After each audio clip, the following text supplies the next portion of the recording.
noite, bem-vindos ao debate da Mostra Jairo Ferreira, aqui em Brasília. A gente tem o prazer aqui de estar com o Paulo Gregório, que já falou aqui com vocês, professor, cineasta, foi bem próximo, amigo do Jairo Ferreira. O Jairo Ferreira atuou no filme dele, que está sendo exibido aqui na Mostra. E Alessandro Gamo, professor de cinema também, cineasta, fez o livro de críticas do Jairo Ferreira no São Paulo Chimbum, esse aqui. E passo a palavra aqui para o Alessandro, que vai iniciar falando. Esse aqui tá funcionando. Alô? Tá desligado? Só tem a funcionando. Aí está. Esse aí vai e volta mais fácil. É preciso usar o fone, tá gravando isso?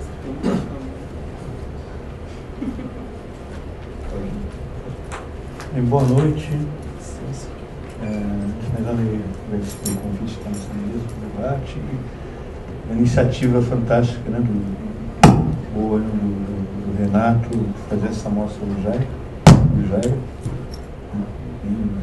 ampla, né, com várias facetas do pensamento dele, né, só da obra, o que motivava ele intelectualmente, tudo mais. Né. Eu recebi também apoio aí, iniciativa muito boa. Minha fala vai ser, eu vou fazer um pouco um voo rasante na trajetória do Jairo, para situar quem que é essa figura, né? E eu vou me ater a alguns aspectos do pensamento da crítica dele, né, que está intimamente ligada com os filmes. Né? Vocês viram aí essa mostra, esse bloco de filmes que passou agora, para ter visto, está bem sintonizado com essa relação de crítica que eu vou falar. Está intimamente ligado, na verdade, com esse pensamento crítico. Bem, começar toda a parte mais importante, mais significativamente do Jairo, do envolvimento dele com o cinema, um cara que tinha envolvimento com o Cine Clube Dom Vidal, em São Paulo, que também agregou outros pessoas preocupadas com o cinema, isso nos anos 60, mas fundamentalmente em 1966 ele recebe um convite de um colega dele, o poeta Orlando Parolini, que escrevia uma parte de crítica de cinema no jornal São Paulo Chimbum, que é um jornal da colônia nipônica de São Paulo. Então, é tudo escrito em japonês, tal, e só tinha uma página que é escrita em português, que era justamente a página final, do japonês tradicional, mas para nós é a primeira página. Então era uma crítica que estava na primeira página uma crítica de cinema na primeira página do jornal. Imagina o que é isso? A única, né? É uma loucura, né? Você imagina uma crítica de cinema na primeira página do jornal. Então isso ganhava um destaque próprio. E o interessante é que ele começa em 1966, o convite dele, dividindo essa coluna de cinema, né? É um jornal com o nipônico, o dono do jornal tinha lá uma sala de cinema, então ele mais ou menos tenta cobrir a exibição de filmes japoneses, né, que era muito grande em São Paulo nessa época, né, principalmente no bairro da Liberdade, fundamentalmente no bairro da Liberdade. E isso foi muito importante, né, na formação de vários cineastas nos anos 60 e 70, porque chegavam filmes experimentais muito fortes, né, que era chamada novela vague japonesa, né. Então tive chance de ver esse tipo de filme. É um filme muito provocativo, né? É interessante que o Jairo ele começa escrevendo nessa crítica, nessa coluna, né, de cinema, e já começa a perceber uma certa tendência uma afinidade eletiva com esses tipos de filmes mais provocativos mesmo, né? Filmes mais arrojados, filmes que tratavam de questões sociais, políticas, sexuais, não tinha vigor na época. Você começa a perceber que ele aproveita esse espaço para problematizar o que tinha a temática e a forma desses filmes, né? E, escreve, né, sobre o cinema japonês. E é interessante que 66 para 67, né, isso também é uma coisa mais importante, que no Brasil, que é a criação do Instituto Nacional de Cinema, né? O que é importante isso? Porque ele fomentou um aumento de produção do cinema brasileiro, né? Uma série de leis de aumento do incentivo da produção no Brasil, no controle, então. E isso agregou também um aumento da produção em São Paulo e fomentou o aparecimento, principalmente pelas leis de certo protecionismo mesmo ao cinema nacional, fomentou o aparecimento de uma coisa muito importante no cinema paulista, principalmente, que é a Boca do Lixo de Cinema, que é uma região da cidade de São Paulo, onde uma rua, 2, 3 ruas, na verdade, principalmente a Rua do Triunfo, onde se juntavam começaram a juntar vários produtores e distribuidores de cinema. Pequenos produtores começaram a fazer pequenas produções, cineastas que estavam começando na época, né, aventuraram suas primeiras produções, e que buscavam na Boca do Lixo um espaço para fazer cinema. Então é interessante ver que nessa época, né, nós estamos no calor também da influência da Nouvelle Vague francesa, quer dizer, onde a relação de crítica e cinema, né, pensamos, quem escrevia lá na revista lá dos Carriers de Cinema, se tornaram depois, provavelmente, cineastas, quer dizer, já tinha uma relação que começa a se fazer entre cinema, a crítica de cinema e fazer cinema, e a própria importância do cinema nessa época está muito colado com uma vivência, não é uma coisa que se perdeu hoje em dia, né, atualmente, mas era algo muito colado com a vida. Né? Cinema, curtir o cinema, né, era curtir também, era uma fazer uma reflexão da vida. Né? E fazer cinema, de alguma forma, também estava colado com essa mesma sintonia, com esse mesmo propósito. Né? Então, empiricamente, uma série de coisas que vão aparecer nesse trabalho que o Jair vai começar a desenvolver. Porque ele começa a dar espaço na coluna dele, né, justamente a partir de 1968, tá? Ele escreveu essa coluna de 66 a 73. E principalmente a partir de 68, quando já começa a aparecer uma série de cineastas novos nessa região da Boca do Lixo, cineastas que vão se tornar depois o que ficou conhecido como cinema marginal, começa a haver uma certa empatia da crítica do Jair com essas pessoas. E começa a abrir espaço nas suas críticas. As críticas mais atentas a essa produção, né, vêm realmente da coluna que ele escreve. E é um acompanhamento muito próximo, porque ele começa a conviver com esses cineastas, conviver na Boca do Lixo, cinema, conviver com essas produções, começa a se envolver com o processo criativo de cada um desses cineastas, né? E inclusive chama alguns deles para participar das suas, escrever eventualmente nas suas críticas, né? Abre pequenos espaços na coluna dele, para o Carlos Achimbá, para o João Calegaro, para o Sebastião de Souza, Márcio Souza. Oi? Sebas, né? O Sebas. Sebastião, né? Sebas, Sebastião de Souza, que é um diretor também desse momento. E então aí começa a perceber que tem uma sintonia entre essa parte, ele começa a envolver com essa parte da reflexão da crítica e o envolvimento vital dessa produção, que é também experimental, né, que se começa a fazer lá na Boca do Lixo de cinema. E é interessante que nessas críticas, né, começa a perceber, pouco a pouco, você começa a perceber que formalmente ele começa também a experimentar.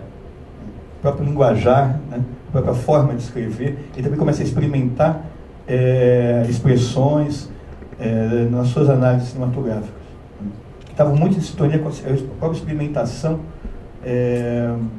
feita no cinema, propriamente. Então, o que nós temos? Um imbricamento mesmo entre uma parte da crítica e a convivência cinematográfica, o fazer cinematográfico, né, e a experimentação no cinema.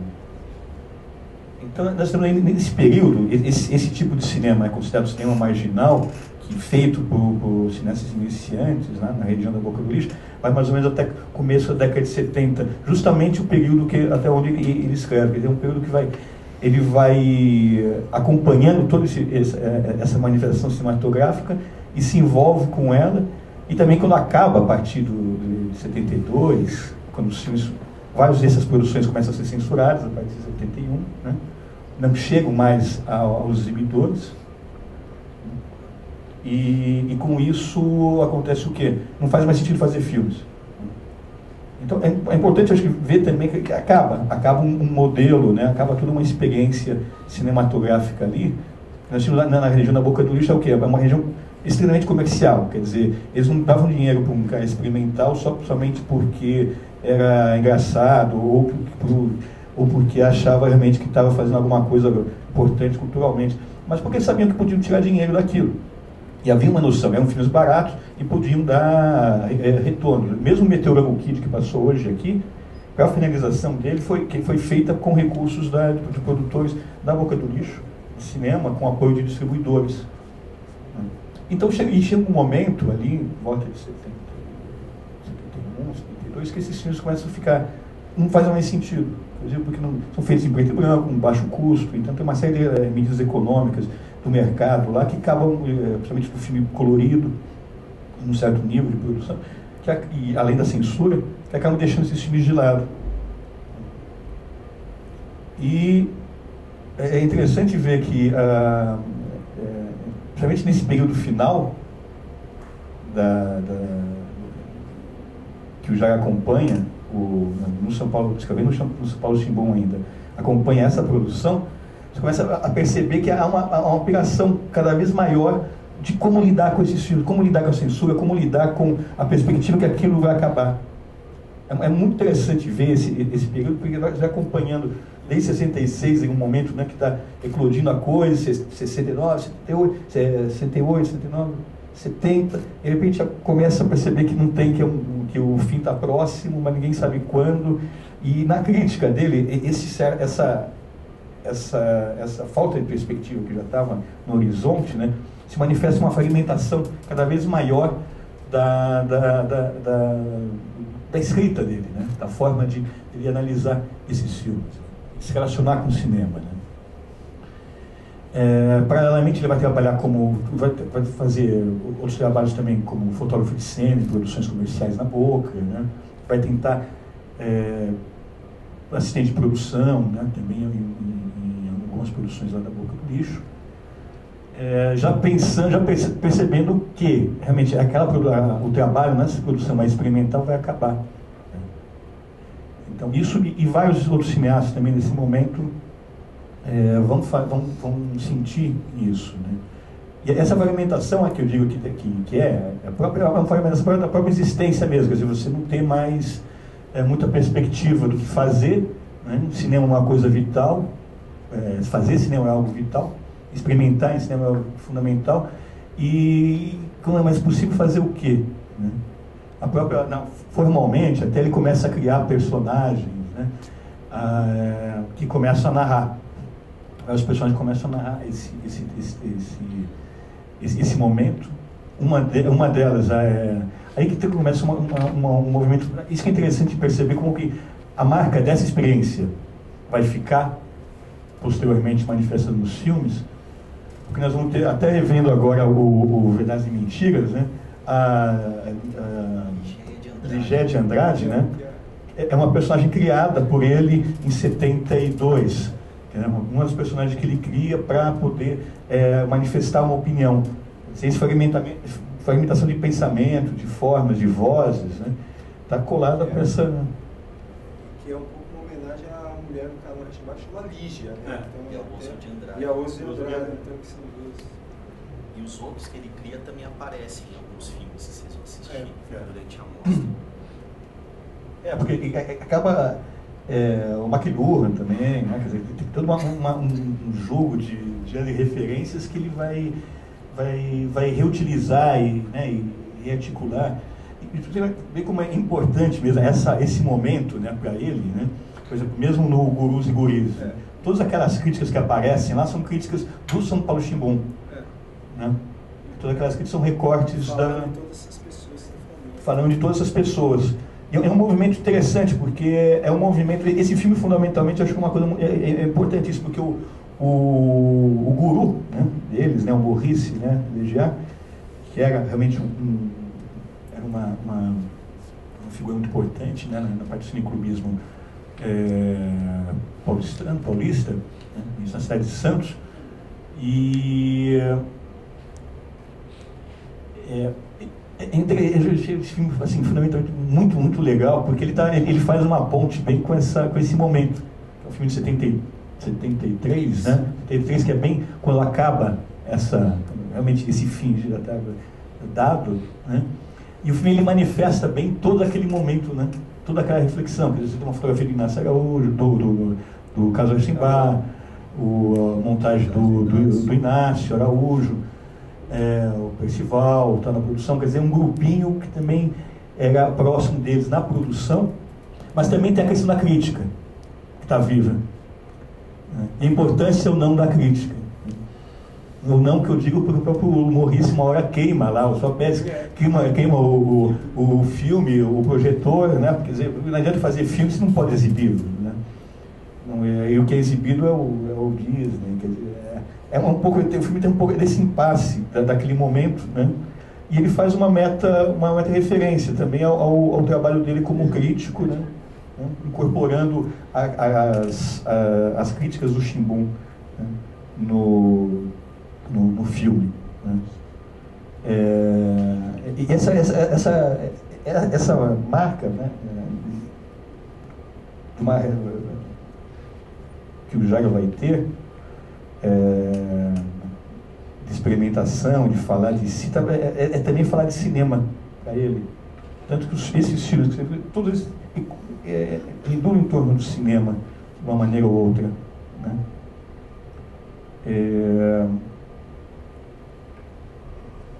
O próprio o das Araras, né? O Ataque das Araras, né? Que é um filme que também trata de um momento onde exatamente ele acompanha a expansão, né, daquele momento. Quer dizer, a Boca do Lixo vai fazer filmes em outros lugares do Brasil, ele acompanha isso, né? É um pouco do momento histórico também do país.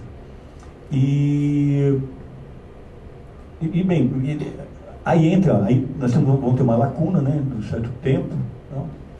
O Jairo vai escrever, vai trabalhar nos anos 70 depois, ele vai colaborar em várias revistas de cinema, vai trabalhar depois na Folha de São Paulo, não à toa em Verdade e Mentira.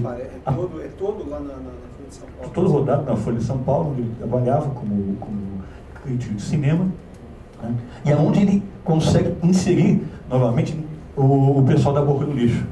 Interessante isso.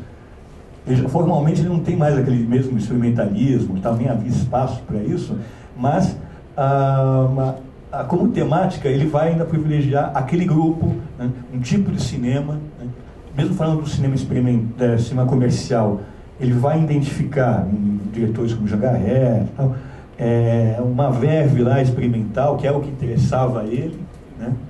Quer dizer, vai ter um olhar afinado com esse tipo de produção nacional, que muitas vezes passava dentro do preconceito por uma chanchada, né? Como ele é uma pessoa de dentro daquele movimento, dentro da Boca, de certa maneira, ele tinha né, permitia também ele acompanhar com uma proximidade a produção comercial que vai sendo feita também nos anos 70.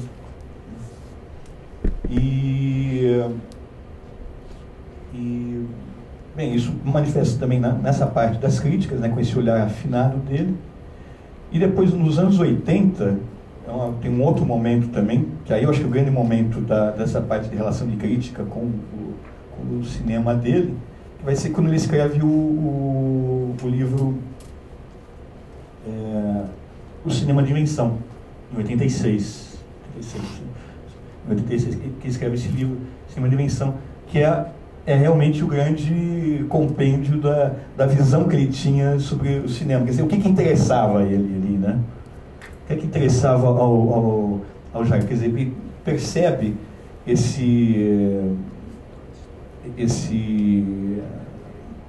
a importância do experimental no cinema brasileiro. E tem uma sacada que eu acho que é fundamental, né, nisso, que é nessa visão, porque ele vai juntar cineastas de várias vertentes, muitos cineastas que não se conheceram, várias épocas e vários locais, com uma visão de uma sintonia. Ele percebe que o que importa não são simplesmente afinidades estéticas ou de amizade, o que for, né? Mas uma sintonia que ele chama de sintonia intergalaxial. Vai colocar vários tipos de sintonias, mas essa ideia de sintonia intergalaxial, sintonia existencial, sintonia estética, que vão ser elementos que vão juntar várias pessoas, que vão dentro do campo experimental. Quer dizer, essa foi uma grande sacada dele para poder juntar pessoas, né, criticamente, que manifestavam cinemas formalmente diversos, diferentes, mas que tinham, né, algo em comum, né? Isso acho que é um momento realmente grandioso dele, né? E o livro também, o livro teve 2 edições, né? Um em 86 e outro em 2001, né? 2000, né? Em 2000, são edições diferentes. Isso é interessante, porque o Jairo tinha um pensamento mutante, uma relação com o cinema e com os cineastas, com as obras, que mudava constantemente. Isso já dá para perceber desde as críticas lá do São Paulo Chimbum, que é uma crítica que juntei algumas, são 256 críticas, eu juntei acho que 100 poucas aqui no livrinho, que é mais ou menos dá o período, mas dá para perceber que é uma coisa engraçada. Em 67, por exemplo, ele fala que o Mujica é um... 66, fala que o Mujica pode ser um picareta. Em 68 é um gênio, sabe? Godard é um farsante, depois é um gênio, sabe? Então é um pensamento mutante, né, sobre o cinema, e que reflete muito de uma relação que é existencial mesmo, que é viva com o cinema, e que passa por uma vivência desse cinema e da pertinência desses filmes, dessas obras, dessas manifestações na vida mesmo do camarada. E nesses livros, né, ele também passa esse movimento, né, esse movimento crítico, né, entre uma edição e outra. Além de, formalmente, ele também incorporar a fragmentação. São livros de colagens, uma coisa que junta muito com a obra também dele, com os filmes dele. A ideia das intervenções sonoras, quer dizer, você cortar a fala das pessoas para fazer intervenções sonoras, comentários sonoros, comentários que aparentemente não estão intimamente ligados com aquilo. Esses livros, eles têm essa imbricação, né? essa pluralidade de elementos também. Cada um desses livros são viagens, né, especiais, né, que são viagens também em momentos diversos, né. Em 1986, o cinema no Brasil era uma coisa, né. Em 2000, justamente, né, completamente diferente, na vivência com esses filmes, né. É interessante que tanto num filme, num livro como no outro, ele se dá a uma problematização dos cineastas que estariam estariam sintonizados com cada momento, com essa vertente.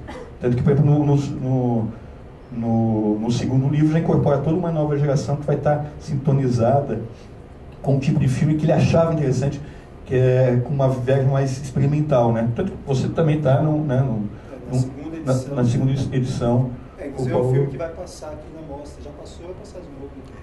É o Mariga, se vocês quiserem assistir, eu até explico o que é essa experiência do Mariga, que está na sessão de curtas. Esse sábado. Sábado, né? Eu tenho até um texto que eu deixei para o Renato, para quem quiser depois pegar sobre esse filme. É um curta de 4 minutos, mas tem um texto. Eu posso explicar rapidamente qual a ideia do filme, o que é do filme. Tem a ver um pouco com o que eu vou falar do Jair. Desculpa, é domingo às 3h30. Quem não for ver o jogo do Gama, do Brasiliense, pode vir ver os filmes aqui. Tá rolando o campeonato brasileiro?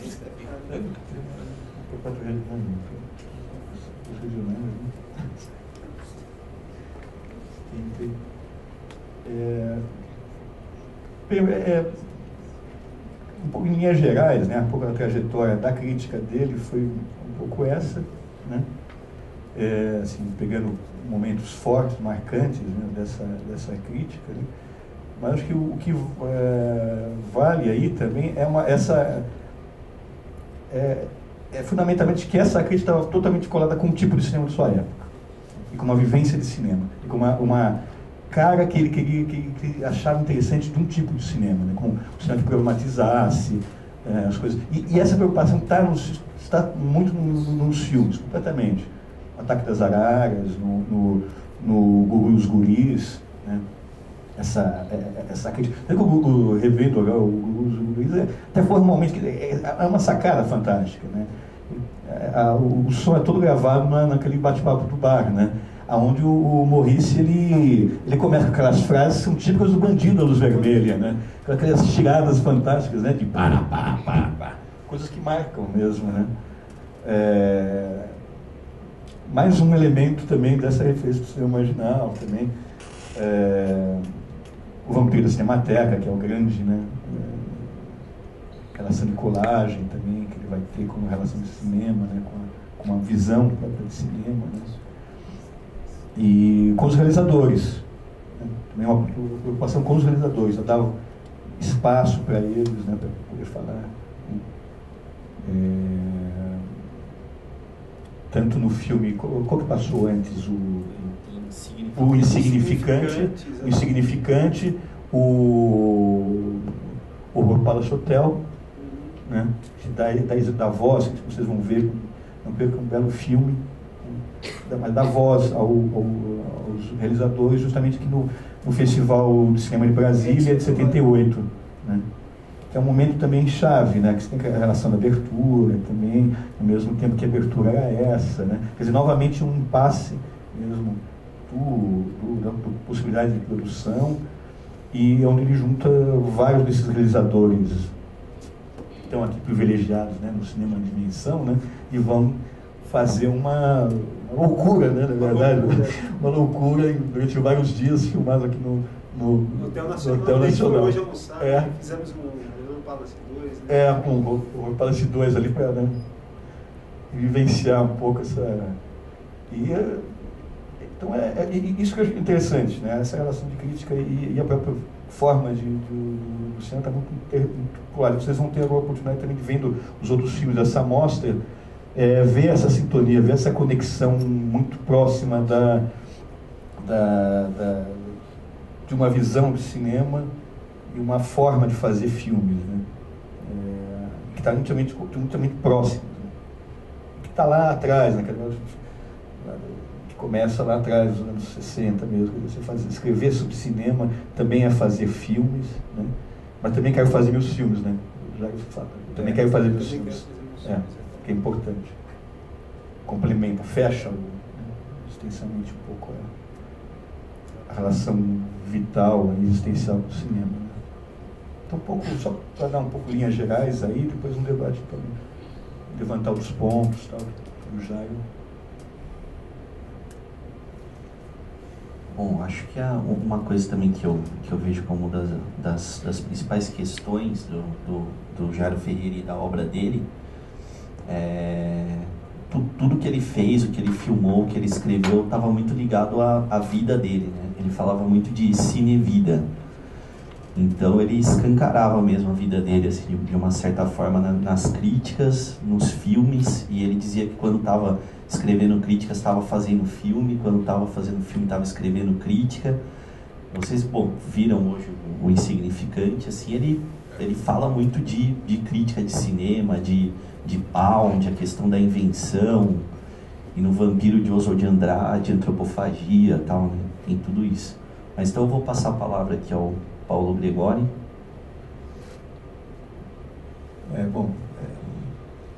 Primeiro eu queria agradecer o convite da mostra do Centro Cultural Banco do Brasil, o Renato, na condição de curador da mostra.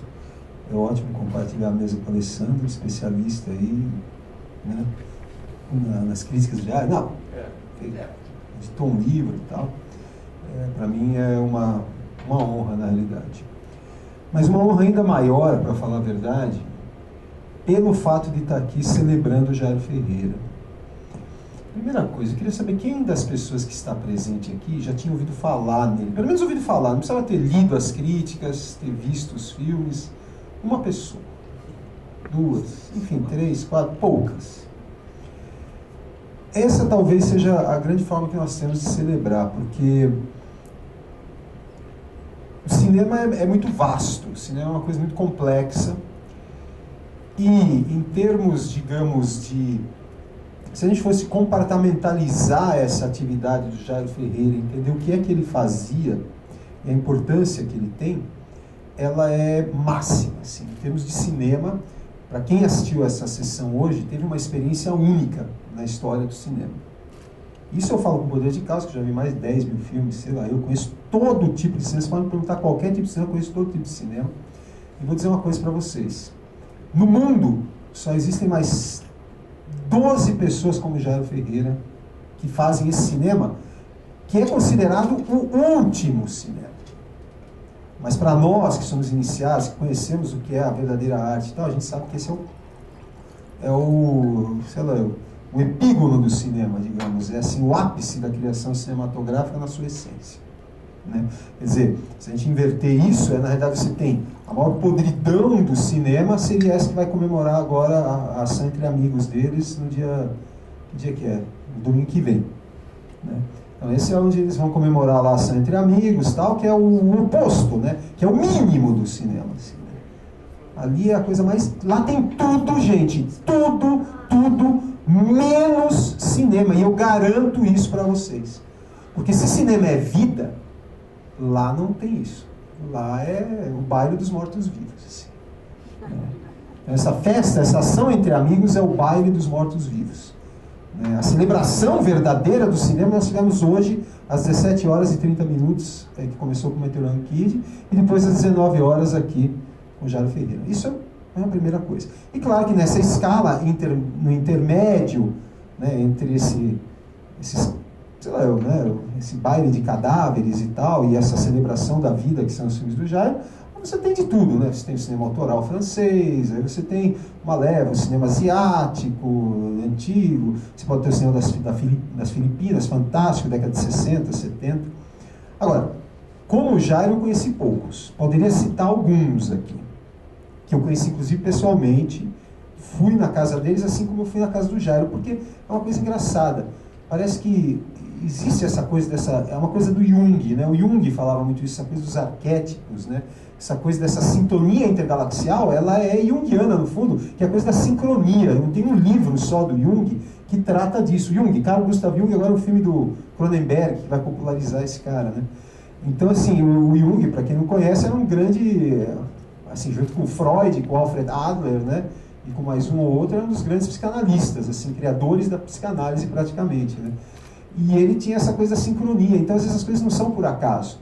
Se eu de repente vou parar numa cidade no interior da Alemanha, né, Mülheim, né, que é no Vale do Ruhr, e vou na casa do Werner Neckes, por exemplo, e da Doreo, né, é porque coisa tem. Entendeu?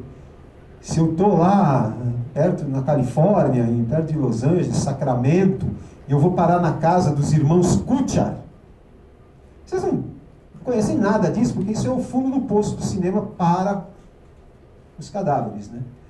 Mas essa é a verdadeira vida. Então existem lá. Né?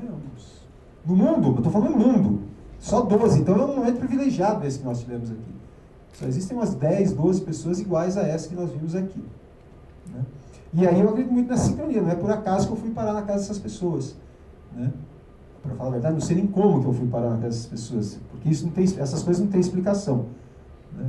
Mas o Peter Sample, né, outro alemão também. Mas enfim, a gente tem esse universo. Então isso é um momento muito particular que nós estamos vivendo aqui, porque nós estamos falando de alta cultura cinematográfica, que pode incomodar muitos de vocês, porque, afinal de contas, a alta cultura não é a baixa cultura, né? Ela exige, tá certo? E ninguém quer ser exigido, nem no trabalho, nem no sexo, nem na vida, nem em lugar nenhum. Né? Você quer o easygoing, a moleza. Ah, vem aqui, meu bem. Ah, ô chefe, já vou fazer. Sabe? É óbvio. Né? Então, né? assim, eu estava pensando nos apontamentos sobre isso, né, sobre essa questão. Aí eu elenquei um monte de coisas, dei uma de Jairo Ferreira, botei 22 tópicos por acaso aí, que são as 22 cartas do tarô, e a gente contando aqui, por acaso deu 22 mesmo, é porque esse caderno tem, acho que 22 linhas, né, então foi meio coincidência, assim, para quem acredita em coincidências, né. E aí eu vou começar a atirar para tudo quanto é lado, e vocês vão vendo dentro do repertório de vocês, da alta cultura de vocês, se é que a gente pode falar isso, como é que vocês captam essas coisas para tentar chegar numa conclusão, né? Conclusão é possível, por mais complexa que ela possa ser, né? A gente pode chegar numa conclusão. Mas antes de ir para isso, a gente precisa entender o que aconteceu aqui algumas horas atrás. Né? Antes de eu começar a falar as coisas aqui, precisa entender algumas coisas. Nós estamos entrando em dois terrenos muito delicados. Né? Um terreno que é o terreno da vanguarda. Tá certo? Eu acho que esses filmes, eles podem, eventualmente, numa certa categorização estética e tal, serem considerados filmes de vanguarda. O Jairo Ferreira morreu em 2003, não foi? Pois bem, o que é a vanguarda? Vocês conhecem esse termo em francês? Avant-garde. Alguém sabe me explicar o que é a avant-garde? Muito bem. Como é que o senhor chama? Raul acertou. Antes da guarda. Que guarda? Da guarda imperial, do exército, da grande guarda da Birmânia, sei lá eu. Do exército. Quem que era a vanguarda na guerra? Eram aqueles caras que iam, não sei se vocês já viram isso em filmes, eram assim uns 50, 60, 100 soldados que eram a vanguarda. Eles iam na frente para ver tudo antes da guarda. Avante, né? À frente da guarda. Avant-garde. Só que esses caras, eles eram azarados, né, meu? Porque eles eram os primeiros a o quê? Morrer.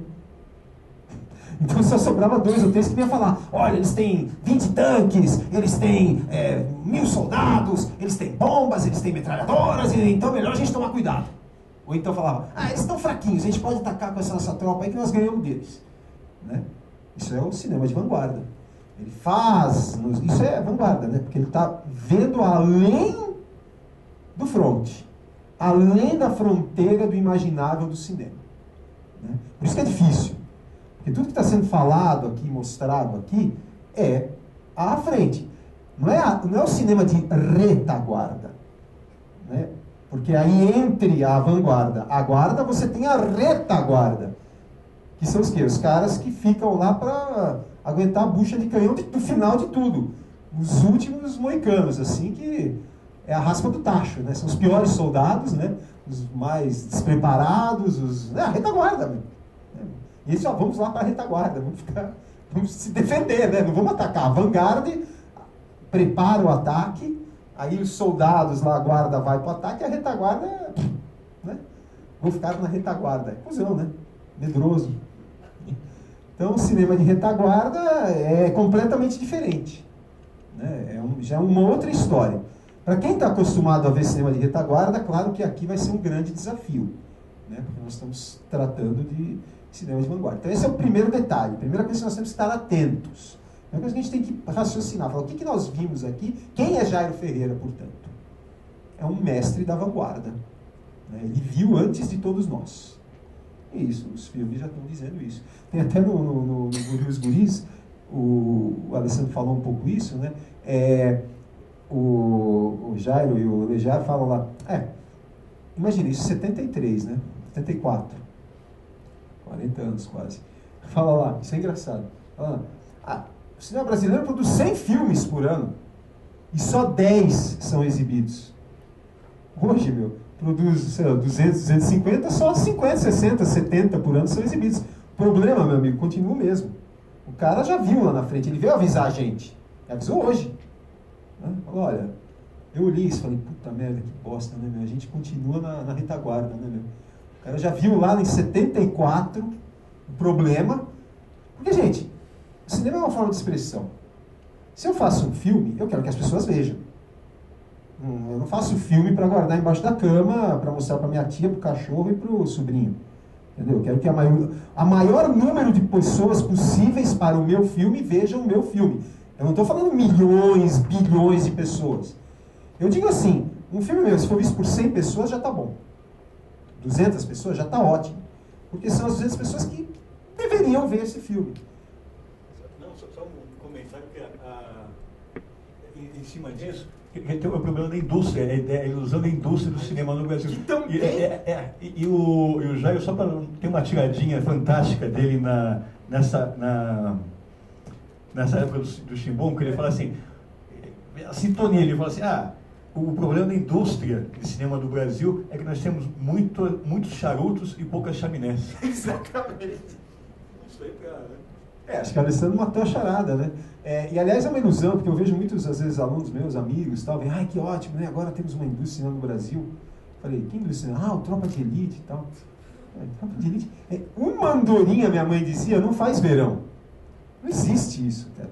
Isso é um ato isolado de um cara que é um mercenário do cinema, né? Um bandido, personagem do filme dele, né?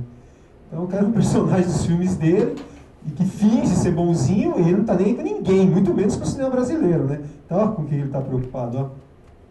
Money. Vai fazer Robocop. Vai fazer Robocop, né, meu? Então, e agora a gente chegou na segunda coisa importante que eu queria falar. E aí eu já entro no terreno do Nietzsche, que já foi meio citado ano passado, sem o Alessandro perceber algumas coisas que ele falou, né? O Friedrich Nietzsche, né? Não sei quem conhece, filósofo alemão muito importante, morreu louco, não é por acaso. As pessoas todas que eu vou falar hoje aqui têm a ver com o Jair Ferreira de uma forma ou de outra, tá certo? Então, sem exceção, não espere aqui que eu vou falar do cardeal Richelieu, do Papa, nada disso. Eu vou falar, né, desse cara aí do Tropa de Elite, enfim. Não vou falar nada disso, vou falar só dos caras que têm a ver com ele, né? Então, Friedrich Nietzsche, por exemplo, é uma coisa muito interessante para a gente pensar uma coisa, né? Porque ele falou, o cara foi fazer Robocop. Aí eu pensei uma coisa, eu falei assim, livro do Nietzsche, pensamento do Nietzsche, Wie man wird, was man ist. Como uma pessoa se torna aquilo que ela é? Essa é uma outra pergunta. Como que o Jairo Ferreira se tornou essa pessoa que ele foi? Então isso é uma pergunta chave para a gente entender essa obra que a gente viu aqui. Quer dizer, para entender o Jairo Ferreira, a gente precisa entender primeiro como ele se tornou isso que ele foi. Isso é uma coisa chave também. Então, de um lado nós temos essa questão da vanguarda e a outra é como ele se tornou isso, né? Aí você vai falar, bom, de várias formas, né? Sei lá, eu acho que, claro, o Alessandro falou uma coisa interessante, que são essas afinidades eletivas, né? Então são algumas escolhas que ele fez na vida dele, de algumas pessoas às quais ele se ligou, né?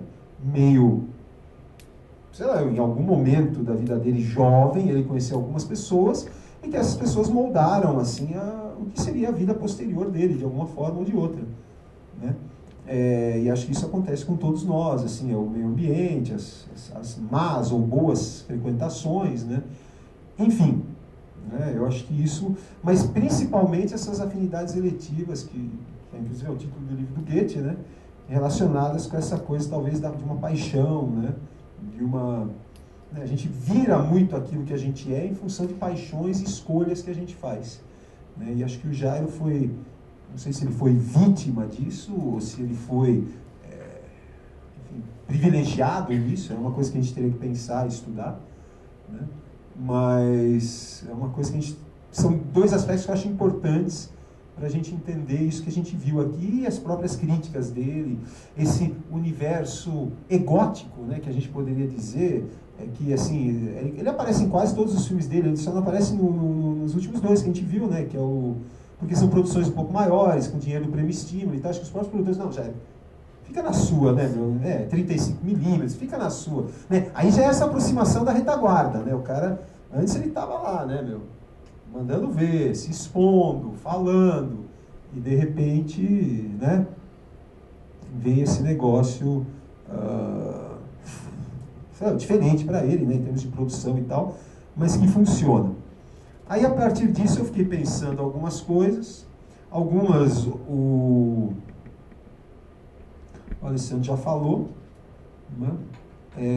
Aliás, eu devia ter avisado que muitas das coisas que eu vou falar aqui podem soar como heresias para todos vocês, mas enfim, né, nós estamos num campo herético por excelência, que é da obra do Jairo Ferreira, né? E acho que eu até peço desculpas por essas heresias e essas provocações, mas enfim, não dá para falar de Jairo Ferreira, que era um provocador nato, né, gente? Acho que isso a gente não pode negar, né? O cara, enfim, era difícil passar batido por ele.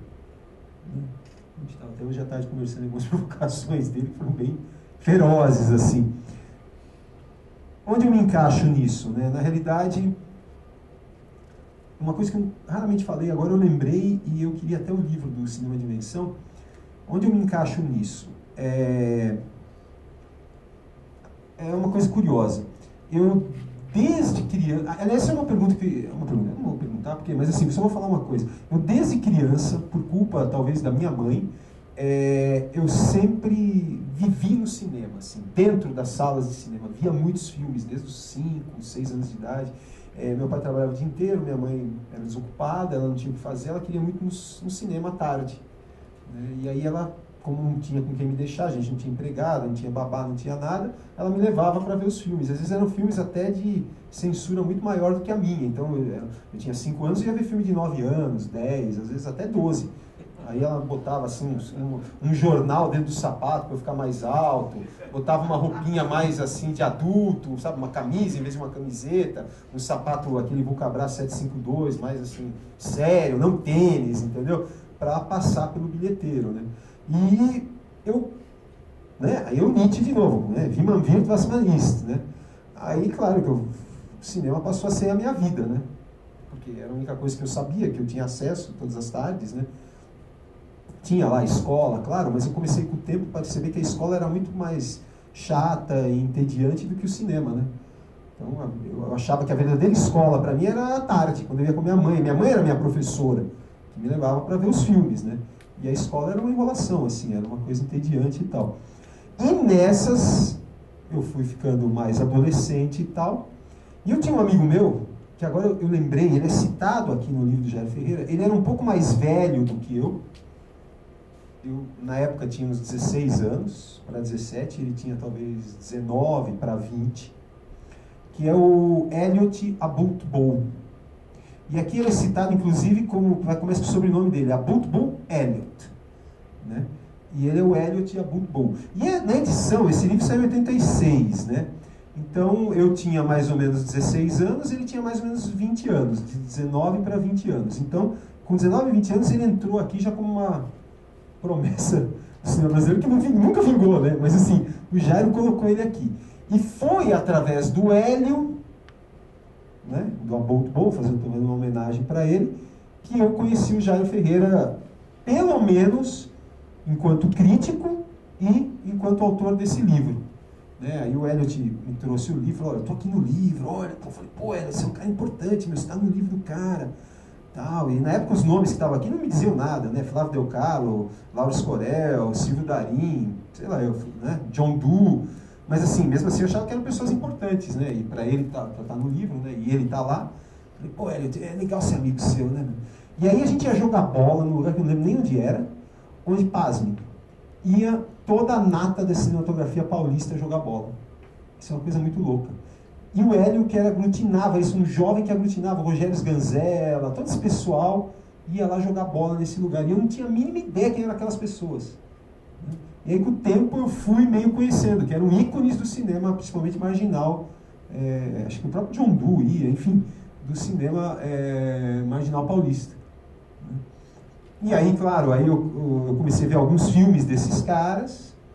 E eu falei, porra, acho que existe uma luz no fim do túnel, meu. O mundo não é tão feio como ele é retratado, né, nas telas de cinema. Ele parece ser um pouco mais interessante, né? Não é essa feiura que eles mostram por aí. E aí eu comecei a descobrir esse outro lado, né? Essa coisa linda e maravilhosa que é esse cinema, né? Que tem vários rótulos aí no livro do Jairo, mas que é significativo principalmente para uma geração inteira, talvez. Né? Aí, passados mais ou menos 4, 5 anos, Aí eu conheci pessoalmente o Jairo Ferreira. Isso foi lá por volta de 1991, 92, assim. Aí eu conheci pessoalmente o Jairo Ferreira, e aí foi um amor à primeira vista, não confundam, né? Um amor à primeira vista cinematográfico, assim. Né? O Jairo lá tinha suas preferências sexuais muito bem definidas na época, eu também, e não houve problema nenhum. Né? Então, assim, mas a gente começou a trocar figurinhas e começamos a perceber que havia essa sintonia intergalaxial, sincronia junguiana e tal, muito forte, e nós e um grupo de estudantes da ECA, que é o Paulo Sacramento, o Arthur Altran, que fizeram um filme que vocês, um documentário que vocês vão ver que chama Entrevista, né? Que vai passar junto com o Vampiro da Cinemateca, né? E lá foi plantada a tal da semente do mal, né? Porque aí a gente já estava infectado, aí não tinha mais jeito. Né? Aí nós começamos a entender o que era o verdadeiro cinema, aquilo que o Cioran, acho que se não me engano fala, né? É um Cioran, para quem não conhece, também é um franco-romeno, né? Um escritor franco-romeno que é um gênio, assim, um misto de filósofo com mitólogo. Ele dizia assim que o mundo é dividido entre os ferreiros e os alquimistas. E eu, na minha sina, que eu não sei, aí Nietzsche não explica mesmo, né, como a pessoa se torna aquilo que ela é, eu optei por ser um alquimista e não ferreiro quando eu conheci o Jairo Ferreira. E óbvio, porque ele era especialista nisso, né, nessas transformações, de transformar merda em ouro, né. Ele sabia como fazer isso, cara. O cara era um mago, né? Um verdadeiro mago. E acho que essa atração que a gente teve, eu, Paulo, Marcelo Toledo, Christian, a própria Débora, todos, e a gente era esse grupo, jovens, tudo, alguns pós-adolescentes, outros já meio adultos, e aí a gente adorou tanto isso que a gente resolveu montar uma produtora que, pasmem, a produtora chamava Paraísos Artificiais. Óbvio, não podia ser outro nome da produtora, né? Porque o Jairo nos introduziu, inclusive, para esse universo desse cinema baudelairiano, né? Que é do Baudelaire, né? Que é aquele poeta francês, decadentista, simbolista, né? A gente poderia dizer assim. E existe uma corrente no mundo que, entre todas essas formas de cinema conhecidas, existe essa forma de cinema pouco conhecida, que é a do cinema baudelairiano. Aí você pode perguntar o que é isso. Não cabe aqui a gente falar, que a gente vai ficar até 2 horas da manhã falando. Então eu pulo o capítulo, vocês que vão lá no Google, na Wikipédia, e pesquisem isso daí. Né? Mas assim, a gente, por conta disso, montou essa Paraísos Artificiais. Aí, claro, sempre pedindo conselhos para ele, fazendo filmes com ele,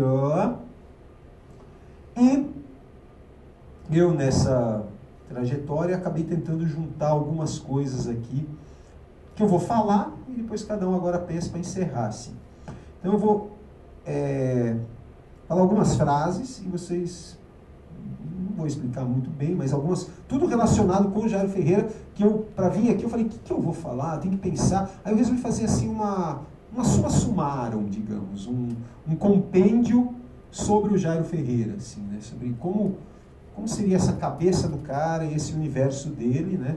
A partir dessa ideia aqui já falada, que é das afinidades eletivas do Goethe. Né? Então, assim, alguns pontos. Tem uma questão muito importante, que é a questão da crítica genética. Tá certo? Então, no Brasil tem uma moça que é a Cecília Almeida Salles, que deve ser inclusive parente do presidente da Cinemateca antigo, que tenta buscar um pouco, não sei quem conhece alguma coisa de crítica genética, que tenta buscar um pouco isso que eu acabei de falar, como a pessoa se torna aquilo que ela é. Né? Então, você faz um estudo da crítica da obra do sujeito, não a partir da obra, mas de questões de criação que circundaram a criação dessa obra. Então, o que o cara comia naquela época? Como o cara vivia? Em que condições? Né? O que o cara escrevia? O que ele pensava naquela época? Isso trabalhão, né? Isso é um pouco pós-estruturalista, assim, eu particularmente não gosto muito, porque entrar em terrenos muito pantanosos, psicológicos, e umas neuroses e tal, mas que as pessoas queriam descobrir. E o mais famoso método é o método de crítica genética do Leonardo da Vinci e do Michelangelo. São os dois mais conceituados no mundo, assim, que foi as maiores pesquisas. Que os pesquisadores iam lá em Florença, e eles iam lá na antiga casa do Michelangelo e do Leonardo da Vinci para achar algum resto de pão, para ver que tipo de pão ele comia, para achar o resto de um papel com alguma anotação, para achar um pincel, para ver o que era esse pincel, de que era feito, como é que, para chegar naquilo que é, digamos, a obra feita. Né? Então, acho que esse é um dos aspectos. Do Jung, a gente já falou, que é essa coisa da sintonia, da sincronia, quer dizer, que existem mundos que estão interconectados de alguma forma, né? Que a gente está vivendo coisas próximas, assim, às vezes a gente nem perceber. Né? Eu acho que uma palavra muito importante ligada ao Jairo é a da anarquia da fantasia.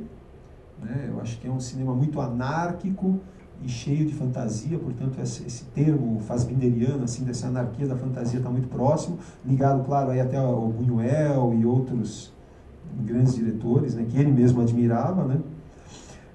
Muita gente vê os filmes do Jairo Ferreira e acha que são filmes amadores. Não sei se alguém sentiu isso, vendo os filmes hoje aqui. Né? Muita gente fala isso. Né? Mas esse cara em Super 8. Esse cara é amador. Isso é cinema amador.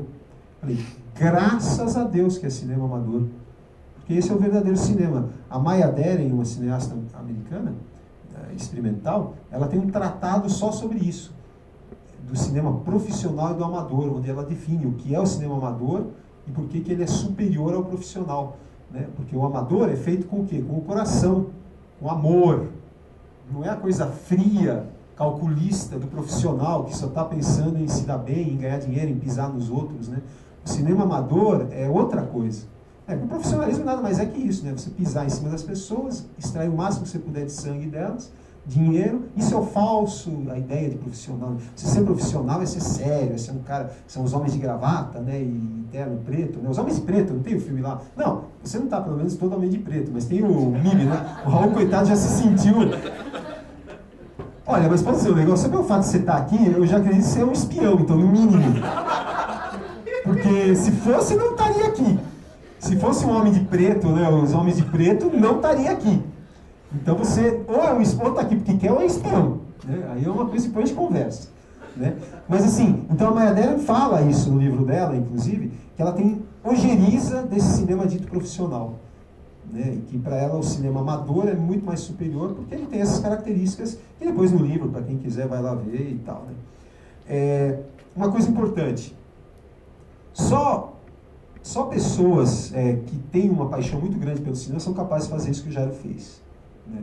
Então isso é um outro aspecto muito importante, é você criar uma relação muito forte do cinema a ponto de ser um império do cinema para você. Então é um império, ele está acima de qualquer outra coisa, né? Porque o império é o império, pô. E se você vive o império do cinema como o Jairo viveu, você está acima de tudo, acima do bem e do mal, inclusive. Então, é um direito e uma condição dele de fazer isso, porque ele está dentro do império do cinema. O cinema não é para ele uma coisa que ele conversa agora aqui, depois vai no shopping, fica vendo as vitrines, quer comprar calça. Não. O cara, vocês devem conhecer um pouco sobre isso, eu conheci ele, né, a fundo, assim, muito tempo frequentando a casa dele, o cara só vivia cinema. Ele morreu porque viveu o cinema. Né? Então é uma coisa muito louca, assim. Né? É uma obsessão, é uma loucura? Não sei, eu já acabei de falar aqui que a gente só vai falar sobre esse terreno. Né? As pessoas que eu vou citar aqui estão todas ligadas com esse universo. Né? Mas o que é isso? Sobre essa questão do blog, do Facebook, eu já falei, é o papel do profeta mesmo. Né? Então, você pensar todos esses filmes, hoje, ele fazia em Super 8. Olha o nosso Super 8 hoje. Hoje, hein? Hoje, à tarde, 1h30 da tarde, o nosso Super 8 entrou em ação. Isso aqui, gente. Hoje, qualquer um pode ser o Jairo Ferreira, claro, desde que cumpra com essas 22 condições. Porque não é só pegar isso daqui e filmar qualquer coisa, né? Um cara cantando, um cara pulando, ou falando que as árvores somos nós, sei lá, qualquer merda dessas, entendeu? Estou falando saber usar esse instrumento de maneira poética, inteligente, sagaz, né? Sublime. né? Porque a gente esqueceu tudo isso. A gente vive num mundo tão decrépito, né? Tão Brasil urgente, tão da pena, né, meu? Que se você vê isso daqui, meu, a primeira coisa que você pensa é mostrar alguém morrendo, né? Não é verdade, cara? Primeira coisa, cara, vou mostrar alguém morrendo com isso aqui. Vou ganhar muito dinheiro, vou ser famoso. O cara vai ser atropelado, vou filmar o cara, né? E vender pra Globo, enfim. Não. Né? Para seguir os preceitos de Jairo Ferreira, essa é a nossa máquina Super 8 hoje. Só que ela tem que ser bem usada. A gente usou bem hoje, será? Acho que sim. Tem que ver, né? É um negócio que nem a gente sabe direito, porque é muito difícil. Eu não vou dar a fórmula do cinema para vocês, nem eu sei direito, né? Mas o cinema bem feito, né? Principalmente. Dá tempo de eu falar mais alguns itens? Ó, outra coisa. A gente falou muito do Oswald de Andrade aqui. Lembra que eu falei? 100 espectadores para o meu filme já está ótimo. Mas eu tenho a esperança de que um dia eles sejam vistos por milhões. Aliás, é uma coisa que a gente conversou, que o Renato falou, que o repórter discutiu, falou, mas é só para pessoas iniciadas que vão ver esse filme? Aí o Renato falou, como é que você falou? Você queria... Não, é porque eu disse para ele que era um tipo de cinema difícil, que exigia do espectador, enfim. Que ele tinha me feito uma pergunta estranha. Ele disse, o cinema brasileiro vive uma grande época. No ano passado nós tivemos 6 filmes com mais de 1 milhão de espectadores. As pessoas estão indo no cinema. O que isso tem a ver com o Jairo Ferreira? Falei nada. O Jairo Ferreira era o contrário disso. Os filmes dele eram feitos para poucas pessoas. Tá? E é um tipo de cinema difícil que exige do espectador e por isso nunca vai ser um cinema de massa. Ou vai ser, mas vai demorar centenas de anos, como ele mesmo falava, o Jairo, né? E aí o cara me disse, então quer dizer que isso se ele quis dizer que eu estava meio que rebaixando ele, estava tentando ser inteligente e chamando ele de burro, tal, e os espectadores gerais. Mas não é isso de forma alguma. Ele me disse, então você fez essa amostra para poucas pessoas? Eu falei, não, ao contrário, é para fazer justiça a figura do Jairo Ferreira, que sempre foi deixada de lado, relegada, que viveu pelo cinema, amou o cinema e isso, morreu por causa disso. Do cinema, né? Viveu no império do cinema. É mais ou menos isso, é para o máximo de pessoas assistir, mas lógico que eu não tenho ilusão, eu não sou um iludido, um alienado que vai achar que o mundo inteiro vai assistir, vai lotar, nem essa sala lota. E aí, nesse caso, essa obsessão do Jairo pelo Oswald de Andrade, ela é totalmente pertinente, porque é aquela ideia, né? Um dia a massa ainda irá comer o biscoito fino que eu fabrico. Então, o Oswald, grande gênio, já antecipava tudo isso. Então, a gente, como fabricante desse biscoito fino, que são essas coisas, a gente tem a esperança de que a massa também tenha acesso a isso um dia. Né? Uma coisa até utópica, mas que é possível, né? Bom, agora eu cheguei no termo invenção. Né? O tal, né? Aqui, ó, o nome do livro dessa mostra. Cinema de Invenção. Né? Agora eu cheguei no termo invenção. De onde o Jairo tira isso? Não sei se foi o Alessandro, mas acho que o Renato falou. De ninguém mais nada menos, que talvez figura lapidar nessa afinidade eletiva do Jairo Ferreira, que é o Ezra Pound. Grande poeta, teórico, de pós-vanguarda até. Ele era o cara que morria antes de todos, né? Tinha vanguarda e ele era aquele único, o mensageiro, o primeiro, que ia lá na frente e levava o primeiro tiro. Né? Então, o Ezra Pound, eu acho que esse livro, ele tem muito a característica daquele ABC da literatura, não sei quem conhece o Ezra Pound, ele tem muito esse formato. Que formato? É de paideuma. O que é esse tal de paideuma? É um guia, digamos, uma seleção, um compêndio de formação de mentes, né? De formação de cultura, de formação de... Então, ele tem esse escopo, essa ambição. Eu não sei se ele cumpre efetivamente com isso, mas, de certa forma, para nós, para uma certa geração, funcionou. Para uma certa geração funcionou, então esse é uma espécie de paideuma da gente. Né? Cada um tem que ter o seu paideuma. É quase que assim, uma coisa que te formou, que foi responsável. Para muitos é a Bíblia, né? Para outros é o Alcorão, para nós é o cinema de invenção. Então, cada um com o seu paideuma, por assim dizer. E acho que o Jairo ele teve essa ambição, talvez não totalmente realizada, mas que de certa forma...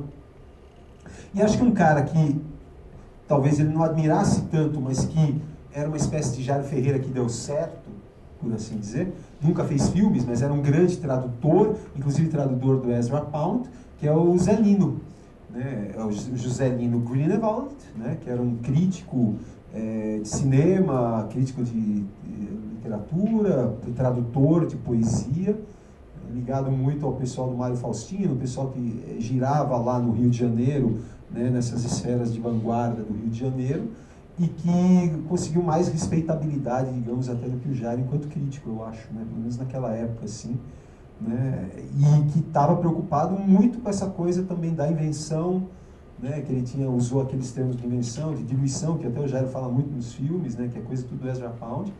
Então, eu acho que o José Lino seria uma referência, digamos, parda, digamos, para o Jairo no que diz respeito à construção desse imaginário do cinema como a gente vê nos livros dele e nos filmes dele. Então, isso é uma coisa a se pensar, né? Porque o que é o cinema, o verdadeiro cinema? É aquele cinema que é irredutível. Não sei se vocês estão entendendo. Sabe? O verdadeiro cinema é o cinema irredutível. Você não consegue passar sem ele sendo cinema, né? Então, o próprio Zé Lino falava, um filme é um filme, ponto final. Não dá para você falar mais nada. Isso é o cinema na sua essência, né? Que estaria até ligado a algumas questões de cinema puro, não cabe aqui a gente falar sobre isso, que até tem umas teorias do cinema puro versus o cinema burro, né? Que muitas pessoas usaram esses termos na década de 60, mas isso é uma outra história. O importante é entender essa coisa que o cinema é. Tem um livro do Steven Voskin, que é um inglês fantástico, que trata de todas essas cinematografias que a gente poderia chamar assim de vanguarda, experimentais e tal, que chama Film is. Filme é. E aí o Grünewald fala, um filme é um filme, ou cinema é, né? No caso, cinema é. Não dá para você buscar nada mais que isso. Irredutível.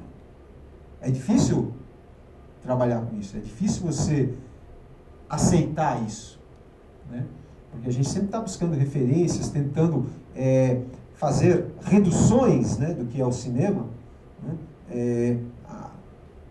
Com uma adaptação literária, com diálogos emprestados do teatro, com cenários emprestados da pintura, não sei o que lá, né? Mas onde está essa essência? O que é o cinema nisso tudo, né? E aí o Jairo, acho que valorizava muito isso. Então, quando você pega assim, os livros dele e os próprios filmes, você percebe que lá é o cinema acima de tudo, né? O resto... Tanto que a dificuldade é exatamente essa, né? Porque quem vê esses filmes... Por que você perde o chão? Porque não tem nenhum reducionismo, né? Não tem nada que você possa falar, tudo bem, um diálogo. Pô, um diálogo é uma coisa normal. Uma música no momento que eu preciso chorar. Não tem isso. A música entra em qualquer momento, a qualquer hora, é cortada abruptamente, né? Vocês se sentiram isso? De repente tem um personagem falando, corta a fala, entra uma música, daqui a pouco corta a música.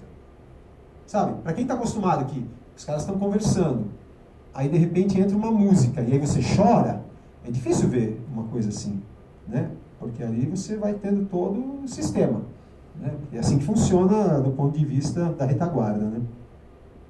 Bom, exigências das pessoais, né? Exigências pessoais, né? Isso é um aspecto também muito importante. Ele era muito exigente com ele mesmo, claro, né? E com a sua obra, com a sua crítica, o que tem um preço, né? O que acaba sendo bastante caro mesmo, né? O Super 8, né, na obra dele, que é uma marca indelével também. Por que o Super 8? Óbvio, porque ele é a liberdade autoral total, né? Ele mesmo, né, a gente está em São Paulo, foi comentado isso na mesa, né, que ele mesmo dirigia, fotografava, editava, montava e ele mesmo projetava os próprios filmes. Atuava e ele mesmo projetava. Né? Onde que dá para fazer isso naquela época? Em lugar nenhum. Hoje é mais fácil, né? Com o celular, com essas coisas, você faz diabo a 4, assim, né? Se quiser. Mas naquela época era símbolo de liberdade autoral total, né? E essa ideia de filmar a todo custo mesmo. Quer dizer, eu quero fazer os meus filmes. né? Filmando filmes que filmam filmes, né? Essa aí é a frase que aparece no Vampiro da Cinemateca, exatamente. Né? Aí agora eu quero chegar no momento onde eu vou falar algumas frases que estão associadas com tudo isso que eu falei aqui. Eu vou citar uma frase do Oscar Wilde, que eu peguei aqui, e acho que seria uma frase que sairia da boca do Jairo Ferreira tranquilamente se ele estivesse vivo. Oscar Wilde fala assim, né? Então a gente vê uma sala assim, 20, 30 pessoas, essa frase do Oscar Wilde é fantástica. Para ser popular, é indispensável ser medíocre. E mesmo a unanimidade tem lá seus dias de percalços. Então é isso, basicamente, né? O Jairo lutava exatamente contra essa mediocridade, né? Porque se a gente for ver tudo que é popular, é demais, né? É demais da conta, assim. Né? E, de novo, o Jairo está dentro desse esquema mesmo, né? Quer dizer, de forma alguma, eu acho que pensaria o contrário disso. Tem mais algumas coisas, prometo que eu já estou acabando. Do ponto de vista pessoal, assim, acho que os filmes refletem muito uma luta do Jairo para escapar um pouco daquilo que ele mesmo dizia que era o embrutecimento da vida cotidiana. Né? Então ele sentia que a vida cotidiana, na forma como ela se apresentava para ele, estava embrutecendo ele a cada dia. Ele queria fugir disso, de alguma forma. Tanto que ele tinha um grande projeto, que nunca foi levado adiante, que não é uma sociedade alternativa, ele estava buscando uma sociedade paralela, ele dizia. Não sei se vocês ouviram falar isso, pergunta para o Paulo. E aí ele formou essa tal da cúpula da estrela prateada para gerar essa possibilidade dessa sociedade paralela. Né? Também não vou falar agora o que é isso, vocês pesquisem aí, talvez tenha alguma coisa escrita sobre isso, sobre a sociedade paralela do Jairo. Mas ela tinha, assim, várias coisas relacionadas com a utilização de veículos automotores, de carros, que é uma coisa bem profética para a época, né? Imaginar hoje, a gente estava vendo lá a matéria do Globo News, né? Quer dizer, já é a coisa da vanguarda, né? Sempre, eu comecei falando da vanguarda porque acho que esse é o termo chave. Ou você se arrisca para morrer sendo vanguarda, ou você fica na retaguarda e está tudo bem. Então acho que essa é. Estou falando isso porque ele morreu por causa disso, né? Então não tem muito jeito, né? E a partir de todos esses projetos, dessas coisas, é essa ideia de acreditar em algo superior. Né? E deve existir alguma coisa que é superior a todo esse embrutecimento da vida cotidiana e que ele buscava a todo momento. Né? Aí a pergunta eu faço, né, e qual que é o preço dessa liberdade? Né? A morte, o risco. Né? Para quem não sabe, o Jairo ele se suicidou. Ele pulou do prédio da casa dele, lá do 7º andar, acho que era. Do 10º andar, exatamente. Porque é difícil. Né? É difícil, então... e aí eu quero terminar com uma frase do Henri Laborit, né? Laborit em francês, Laborit, né? Em português, Henri Laborit. Para quem não conhece Henri Laborit, ele é um... o que ele poderia ser? Bom, mas enfim, é uma espécie de estudioso, pesquisador francês na área antropogenética, e tem vários livros interessantes, e você sabe que o maior fã do Henri Laborit é o Alain Resnais, e o filme Meu Tio da América é inspirado nos escritos do Henri Laborit. Coisa muito louca. Né? Eu marquei mais algumas coisas aqui antes de chegar na frase final para fechar. O que é a vida, né? O que é a arte? Né? O que é a vida? A arte do cinema, né? Da própria arte. E aí acho que é uma questão que o Jairo estava sob essa égide mesmo do Nietzsche e do Wagner, né? Que é essa ideia de... Né? O que é isso? Né? O que é mais importante? Né? A vida ou a arte? Acho que transita muito nesse campo, né? E é difícil, né, meu? Porque se você faz uma escolha pela arte, é uma coisa. Se você escolhe pela vida, é uma coisa. O meio termo fica difícil. E acho que ele ficou dividido aí muito entre esse meio termo, né? Principalmente no fim da vida. E aí eu vou terminar com a frase do Henri Laborie. Em tempos como estes, a fuga é a única maneira de permanecer vivo e continuar a sonhar. Obrigado. Obrigado.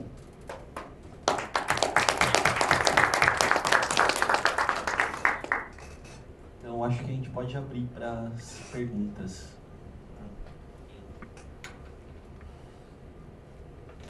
Vamos ver se aqui o Léo te abordou, meu amigo, mas eu encontrei ele a última vez faz uns 10 anos, eu não sei nem o que aconteceu, eu estava no campo da...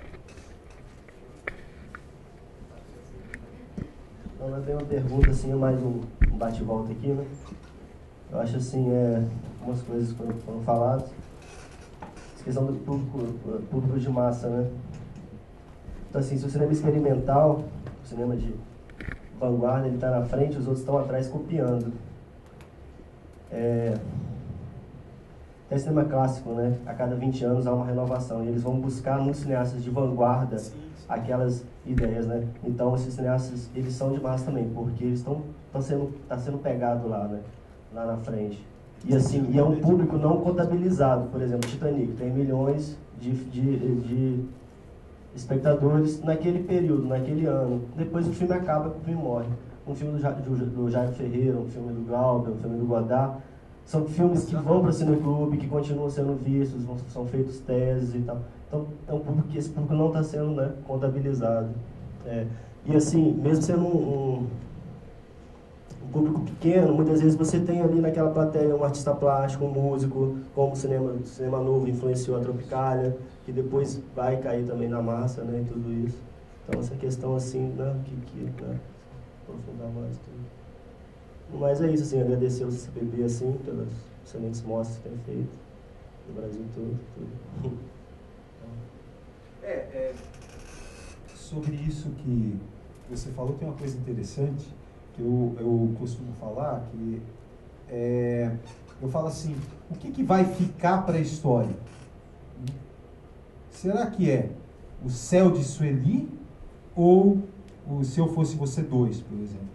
Sabe, Se Eu Fosse Você 2 é visto por 3 milhões de espectadores de uma só vez e depois vai para a lata de lixo e ninguém mais quer saber. Quem que vai ver o Se Eu Fosse Você 2 daqui 50 anos, por exemplo? Ninguém sabe nem que existe esse filme. Hã? Não, mas 50 anos, aí já era, meu. Aí nem, só se tiver Dercy Gonçalves dentro, mas não tem, né? Só se tiver uma nova Dercy Gonçalves lá dentro, pra ficar reprisando na TV até... Hã? Mas não tem importância assim de nada, você vê, desliga e acabou, né? Agora o Céu de Sueli não. Quer dizer, o que vai estar nos livros, assim, o que vai ficar para a história, né? Se é que a história vale alguma coisa, né? Também tem essa questão, mas o que é mais importante para a cultura de um país, né? Sabe? Eu tive uma conversa séria com a Teresa Vilaverde, né? Ela falou, o problema de vocês é que vocês estão com essa mania de querer fazer filme parecido com filme americano.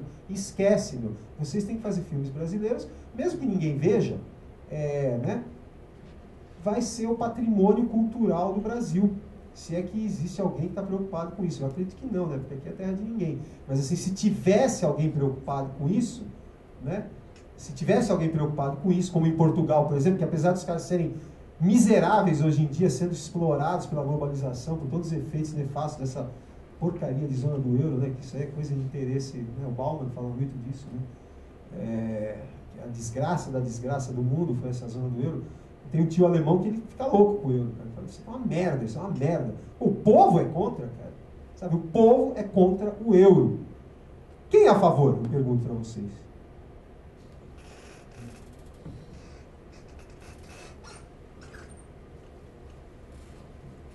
Bom, boa noite.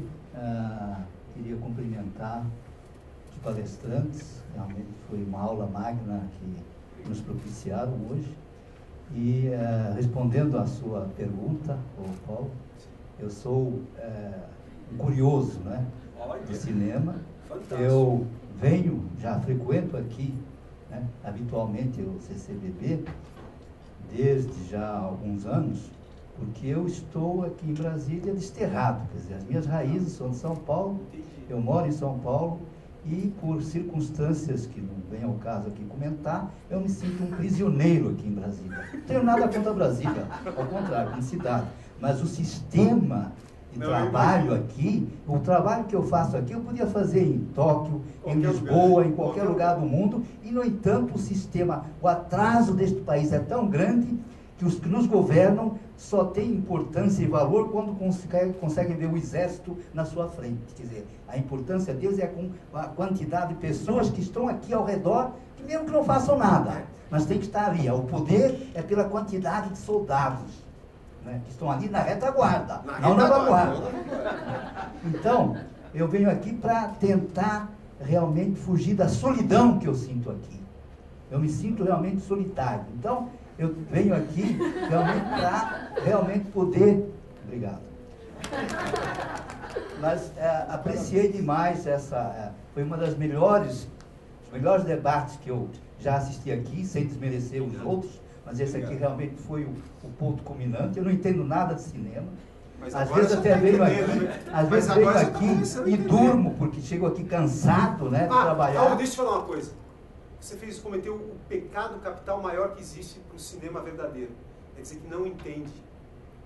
Não tem nada para entender, porque não tem nada para ser entendido. Não sei se você entendeu.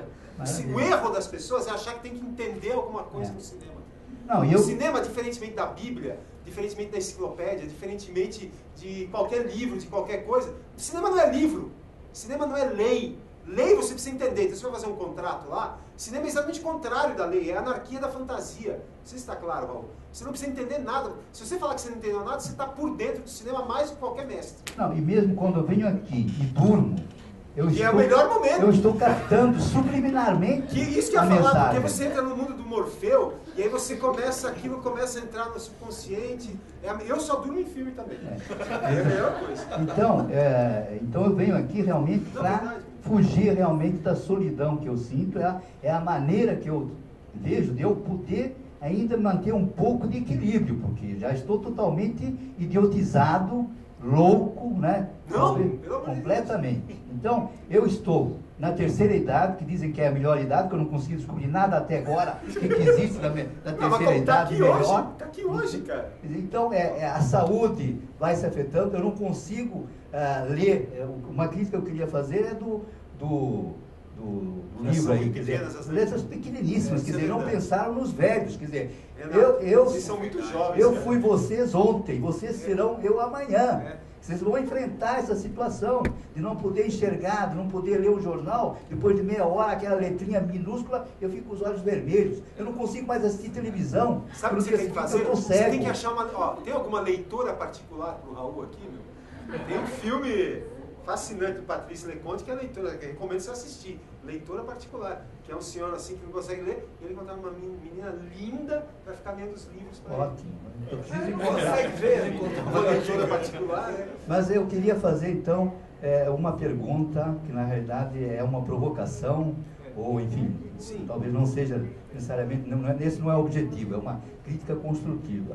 Quer dizer, o que eu vejo, infelizmente, neste país, é um descaso total com a educação.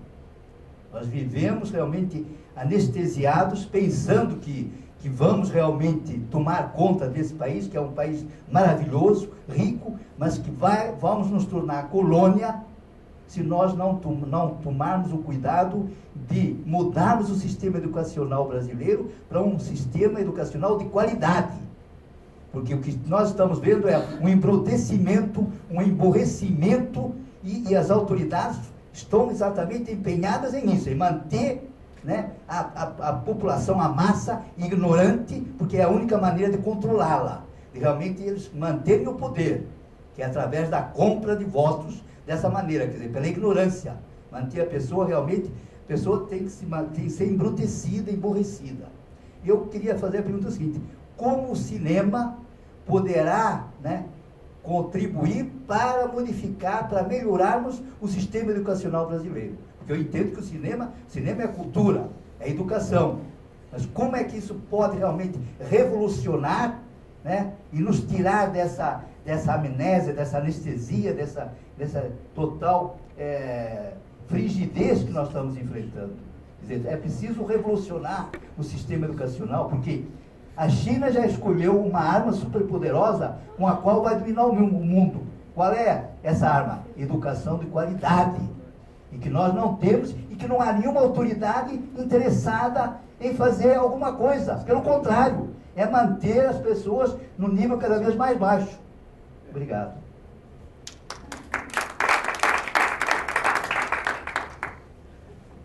Bom, o Jairo Ferreira sempre foi um autodidata mesmo. Ele odiava ir à escola a vida inteira, porque ele sempre disse que a escola dele eram os filmes, que ele assistia 2 ou 3 por dia. Então é o mesmo caso do Paulo Gregório aqui. Não é que ele era um autodidata por escolha, era por questão de nascença mesmo. Era um selvagem, assim, de certa forma. E eu acho que o cinema modificou a vida dele, mas acho que essa coisa de sintonia, de acaso e de escolha, né? A escolha entre ser um ferreiro ou um alquimista. Exatamente. E eu não consigo ver muito bem isso. Eu tô respondendo sua pergunta no âmbito mais geral, existencial, assim.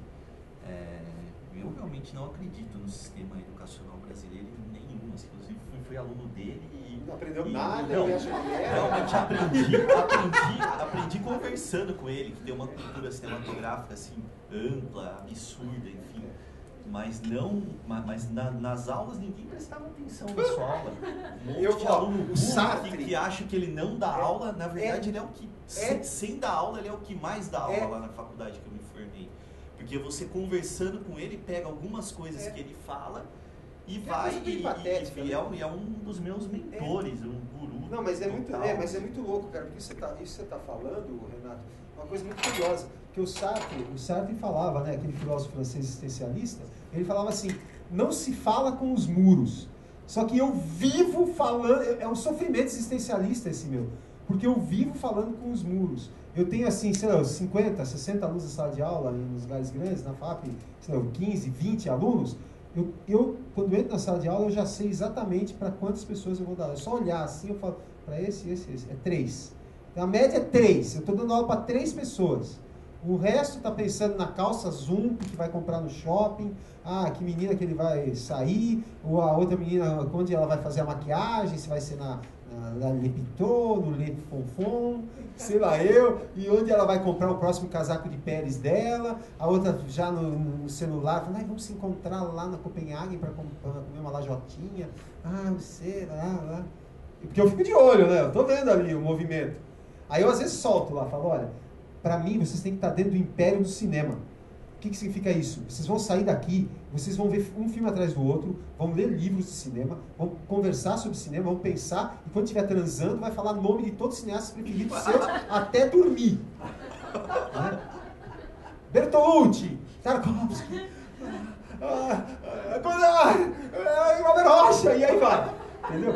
Eu falo assim para elas, entendeu? E para eles. Né? Eu falo, vocês têm que viver o cinema, porque senão, é isso. O Jairo Ferreira escreveu um texto fantástico, que eu acho talvez o melhor dele, que abre o livro que ele editou aqui, organizou. Leia aqui essa primeira parte. Eu preciso do óculos, eu já guardei o óculos, eu fico velho, óculos falando que você é jovem. Então, né? Que fala justamente disso, de você. Vamos lá, agora é um momento sério, porque até agora a gente não tinha dado a voz pro Jairo, hein? Chegou a sua vez. Vamos lá. Cinema, música da luz. Cinema, música da luz. Cole Reuter já falava isso, mas fantástico. Depois eu explico até por quê. Cinema, música da luz. O cinema, arquitetura em movimento, logra despertar sensações musicais que se solidarizam no espaço por meio de sensações visuais que se solidarizam no tempo. Na verdade, é uma música que nos toca por intermédio da vista. Isso é uma citação do Elie Forêt. Agora vem o texto do Jairo Ferreira. Cinema é a invenção mais misteriosa de todas as artes. Ilusão, música da luz. Jean Renoir afirmava ter a convicção de que o cinematógrafo é uma arte mais secreta do que todas as outras. Acredita-se que o cinema seja feito para os 6.000 espectadores do Gaumont Palace. Não é assim. Na verdade, ele é feito para 3 entre esses 1.000 espectadores. Exatamente. O Godard falava isso, né? Passou aquele filme Nouvelle Vague, dele no Festival de Cannes, década de 90, sala cheia, 3.000 espectadores, todo mundo aplaudindo. Aí chegou um repórter e falou: Godard, você não está feliz aqui? Todo mundo entendeu seu filme, está aplaudindo, estão vibrando, que coisa histórica, 3.000 pessoas aplaudindo seu filme. Ele falou: são uns imbecis, não sabem o que estão aplaudindo, não sabem nem por que estão aqui nessa sala de cinema. Esse filme foi feito para aquela senhora que está lá no fundo, na cadeira 00, que está dormindo. O filme foi feito para ela. Essa é a minha espectadora, essa é a verdadeira espectadora dos meus filmes. E complementando aí, o Paulo falou, o Renato aí, trazendo o Jairo também, e dialogando com a tua questão, né? Acho que o cinema vai ajudar a educação na medida que ele fura o caminho. Primeiro que você tem uma educação massificante também, que não cumpre com nada, nós temos uma produção visual que também não cumpre com nada, e temos algumas coisas que furam um bloqueio. Né? Acho que o cinema é pensamento, o cinema gera pensamento, gera... Exatamente. E na medida que o cinema faz isso, ele ajuda a pessoa a furar o bloqueio e avançar com a original. Acho que isso está uma força construtiva nesse sentido, talvez. De atalho. Só para também complementar, porque no final a gente enrolou, não falou direito o que é. Mas assim, eu vejo o seguinte, eu não sei se o cinema vai resolver esse problema, porque os problemas geralmente são insolúveis, e o cinema vai muito menos resolver esse problema. Mas assim, ele pode contribuir, como o próprio João falou, o Renato pode contribuir de alguma forma, no que diz respeito principalmente à ideia, à noção de a educação vai vir quando você formar um público para o cinema. Então, na realidade, o raciocínio é diferente. Eu não posso querer educar primeiro através do cinema. Primeiro, eu tenho que formar as pessoas, que o grande problema do Brasil não é a educação, é a deformação. Esse é o grande problema. Só que quando a pessoa entender isso, talvez seja tarde demais. O foco está errado. A gente está preocupado com a educação, mas não é. É a deformação. Nós não estamos formando gente, nós estamos formando eu não sei o quê. Se um dia alguém puder me explicar o que é isso, eu não tenho a mínima ideia. Entendeu? É um problema de deformação, não é um problema de educação. Então, você tem que primeiro pensar nessa coisa da formação de público. Né? E aí, quem sabe, a gente pode começar a educar. E eu vou garantir um negócio para vocês, é que vocês estão aqui em Brasília, talvez vocês não sabem o que está acontecendo em São Paulo. Mas nós estamos vivendo praticamente uma situação de estado de sítio em São Paulo. Tá certo? É a política de caserna, digamos, sabe, o negócio está triste, tétrico. Voltamos à idade da pedra lá, né?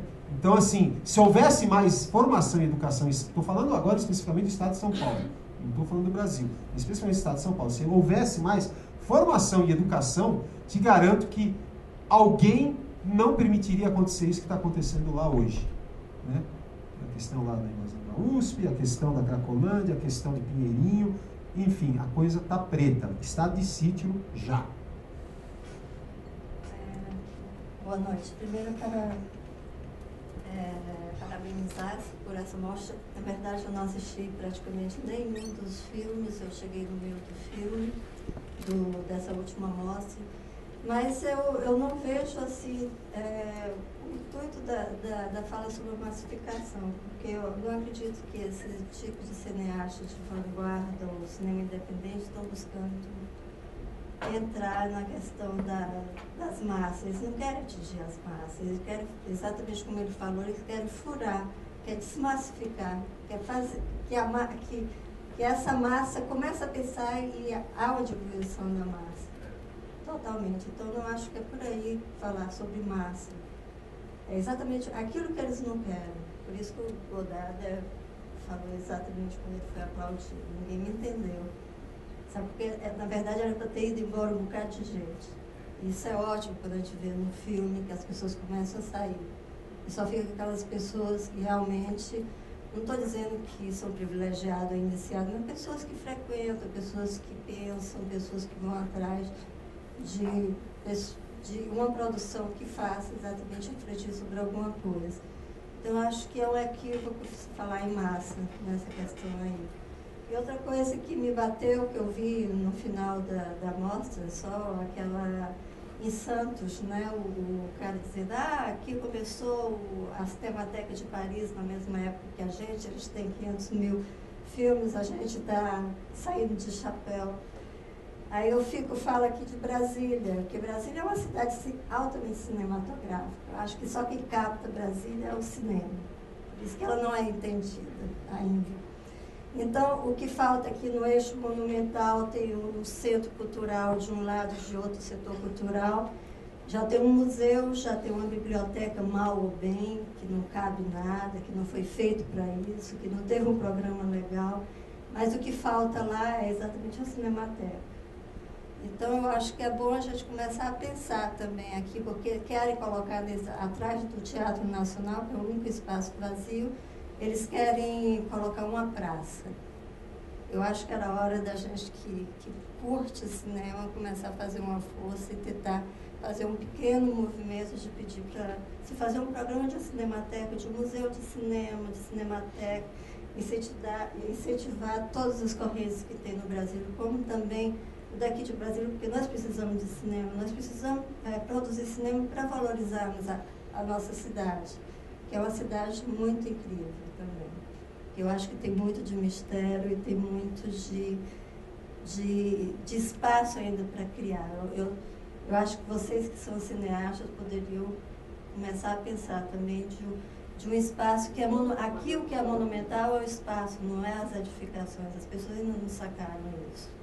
E é o espaço que é a dimensão do Brasil também, né? Como é que se chama? Eu sou Jane Jucá, eu sou arquiteta. Jane? Eu fiz uma tese sobre Brasília, por isso que eu falo. Então, Jane, não sei se você conhece, mas tem um filme fantástico aqui da Maria Augusta Ramos, que é Brasília, um dia em fevereiro, que é antológico. Assim, hoje eu estava comentando sobre isso, né, sobre esse filme.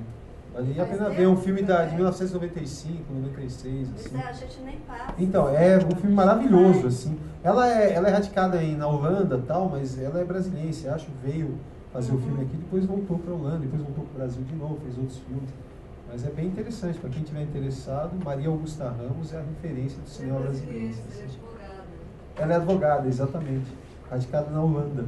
Ganha muito dinheiro lá para fazer filme na Holanda porque tem cabeça, né? Mas aqui dela você passou justiça. Então, mas eu vi lá, esse filme eu vi na Holanda, mas eu vi depois no Brasil no Festival de Verdade também. Depois de um ano passou aqui. Passaram o juízo. Mas recomendo, se vocês puderem. Não pode. Não, pode.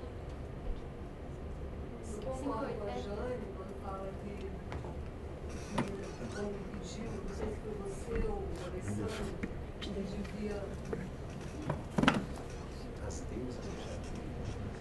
que devia se tentar esse tipo de cinema massificar, tal. Eu acho que não, eu concordo exatamente com ela.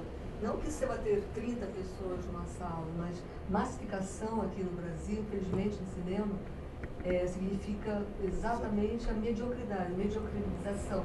Então você tem que pedir, pensar que isso não é bom. Você é professor de cinema, e eu imagino que realmente pessoas que gostem dele também, né? Pessoas que gostam de fato de cinema, que estão ali nos bancos, são pouquíssimas. A maioria das pessoas estão a fim de ter um diploma de cinema. Que não sei para que serve, né? Porque um de direito eu ainda entendo, um de medicina eu ainda entendo. Mas de cinema, meu, mas nem, acho que nem para trabalhar em órgão público não aceito esse diploma. É a proliferação de diplomas, né? Começou Então eu vejo isso aqui em Brasília. Pessoas que realmente trabalham no cinema não vão ao cinema, não tem a tal da formação em cinema. E isso é fundamental, eu acho. Eu tive uma formação como a sua também. Só que era meu pai. Né? Olha. Eu fui também desde pequenininha. Então, é muito louco, né? Era exatamente isso. Eu me apaixonei por cinema, eu gosto muito de cinema. E isso é realmente formar. Você começa a saber. Agora, infelizmente, eu nunca tinha ouvido falar nele. Era uma deformação. Mas... Nunca tinha ouvido falar nele. O Freud já falava que no dia que você souber tudo, você se suicida, né? Mas já vi... Guimarães Rosa também, né? No dia que você lê tudo, você se suicida. Mas sempre bom ter algo que você não conhece, né? Mas já vi todos esses que você mencionou. Quer dizer, eu sempre gostei do cinema diferente, Godard, eu cresci vendo Godard. Mesmo Portugal, que você falou, tem o Pedro Castro, que eu adoro. No cinema asiático é ótimo, Chisaya, Kawase. Enfim, isso é formal. Você tem que ter esse tipo de coisa para saber exatamente saber o que é bom, independentemente se vão milhões de pessoas ver esse cineasta ou não. E eu gostaria, aí eu criei uma menção, né, uma pergunta. Uma das perguntas que eu queria saber, quando eu vi que ele tinha morrido cedo, de que ele tinha morrido, você falou. E aí é bom mencionar que, em geral, são as pessoas especiais que se suicidam. Ana Cristina César, o Torquato. Pessoas medíocres não se suicidam. Não, claro que não, porque não tem motivo, né? E eu vou procurar ver tudo. Não tem coragem e motivo. Exatamente. E eu vou procurar ver tudo exatamente para conhecer ele, porque é uma falha na minha cinematografia. Como é que se chama mesmo? Débora. Por que só vai ser mostrado um filme, um dia do Torquato Neto? Não vai ser outro? É um filme onde ele atua, né? O Nosferatu no Brasil do Ivan Cardoso. Por questões de dinheiro mesmo, direitos autorais, o diretor queria muito dinheiro, a gente não tinha, então só deu para fazer 2 exibições. De casa aqui em Brasília, uma em Brasília e uma em São Paulo.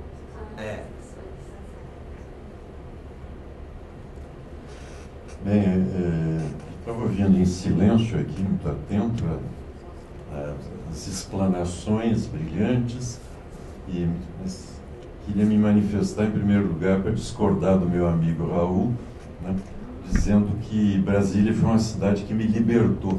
Ao contrário dele, me libertou intelectualmente, politicamente. É uma cidade com a qual eu me identifico e não pretendo mais sair daqui, sabe?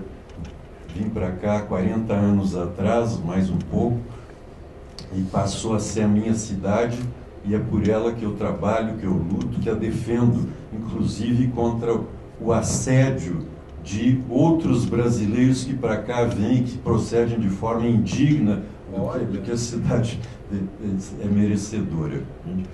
Então, eu acho que o Raul foi um desabafo que fez, mas que no fundo ele participa, ele gosta, né, ele está em todas as atividades culturais da cidade, principalmente nas atividades cinematográficas.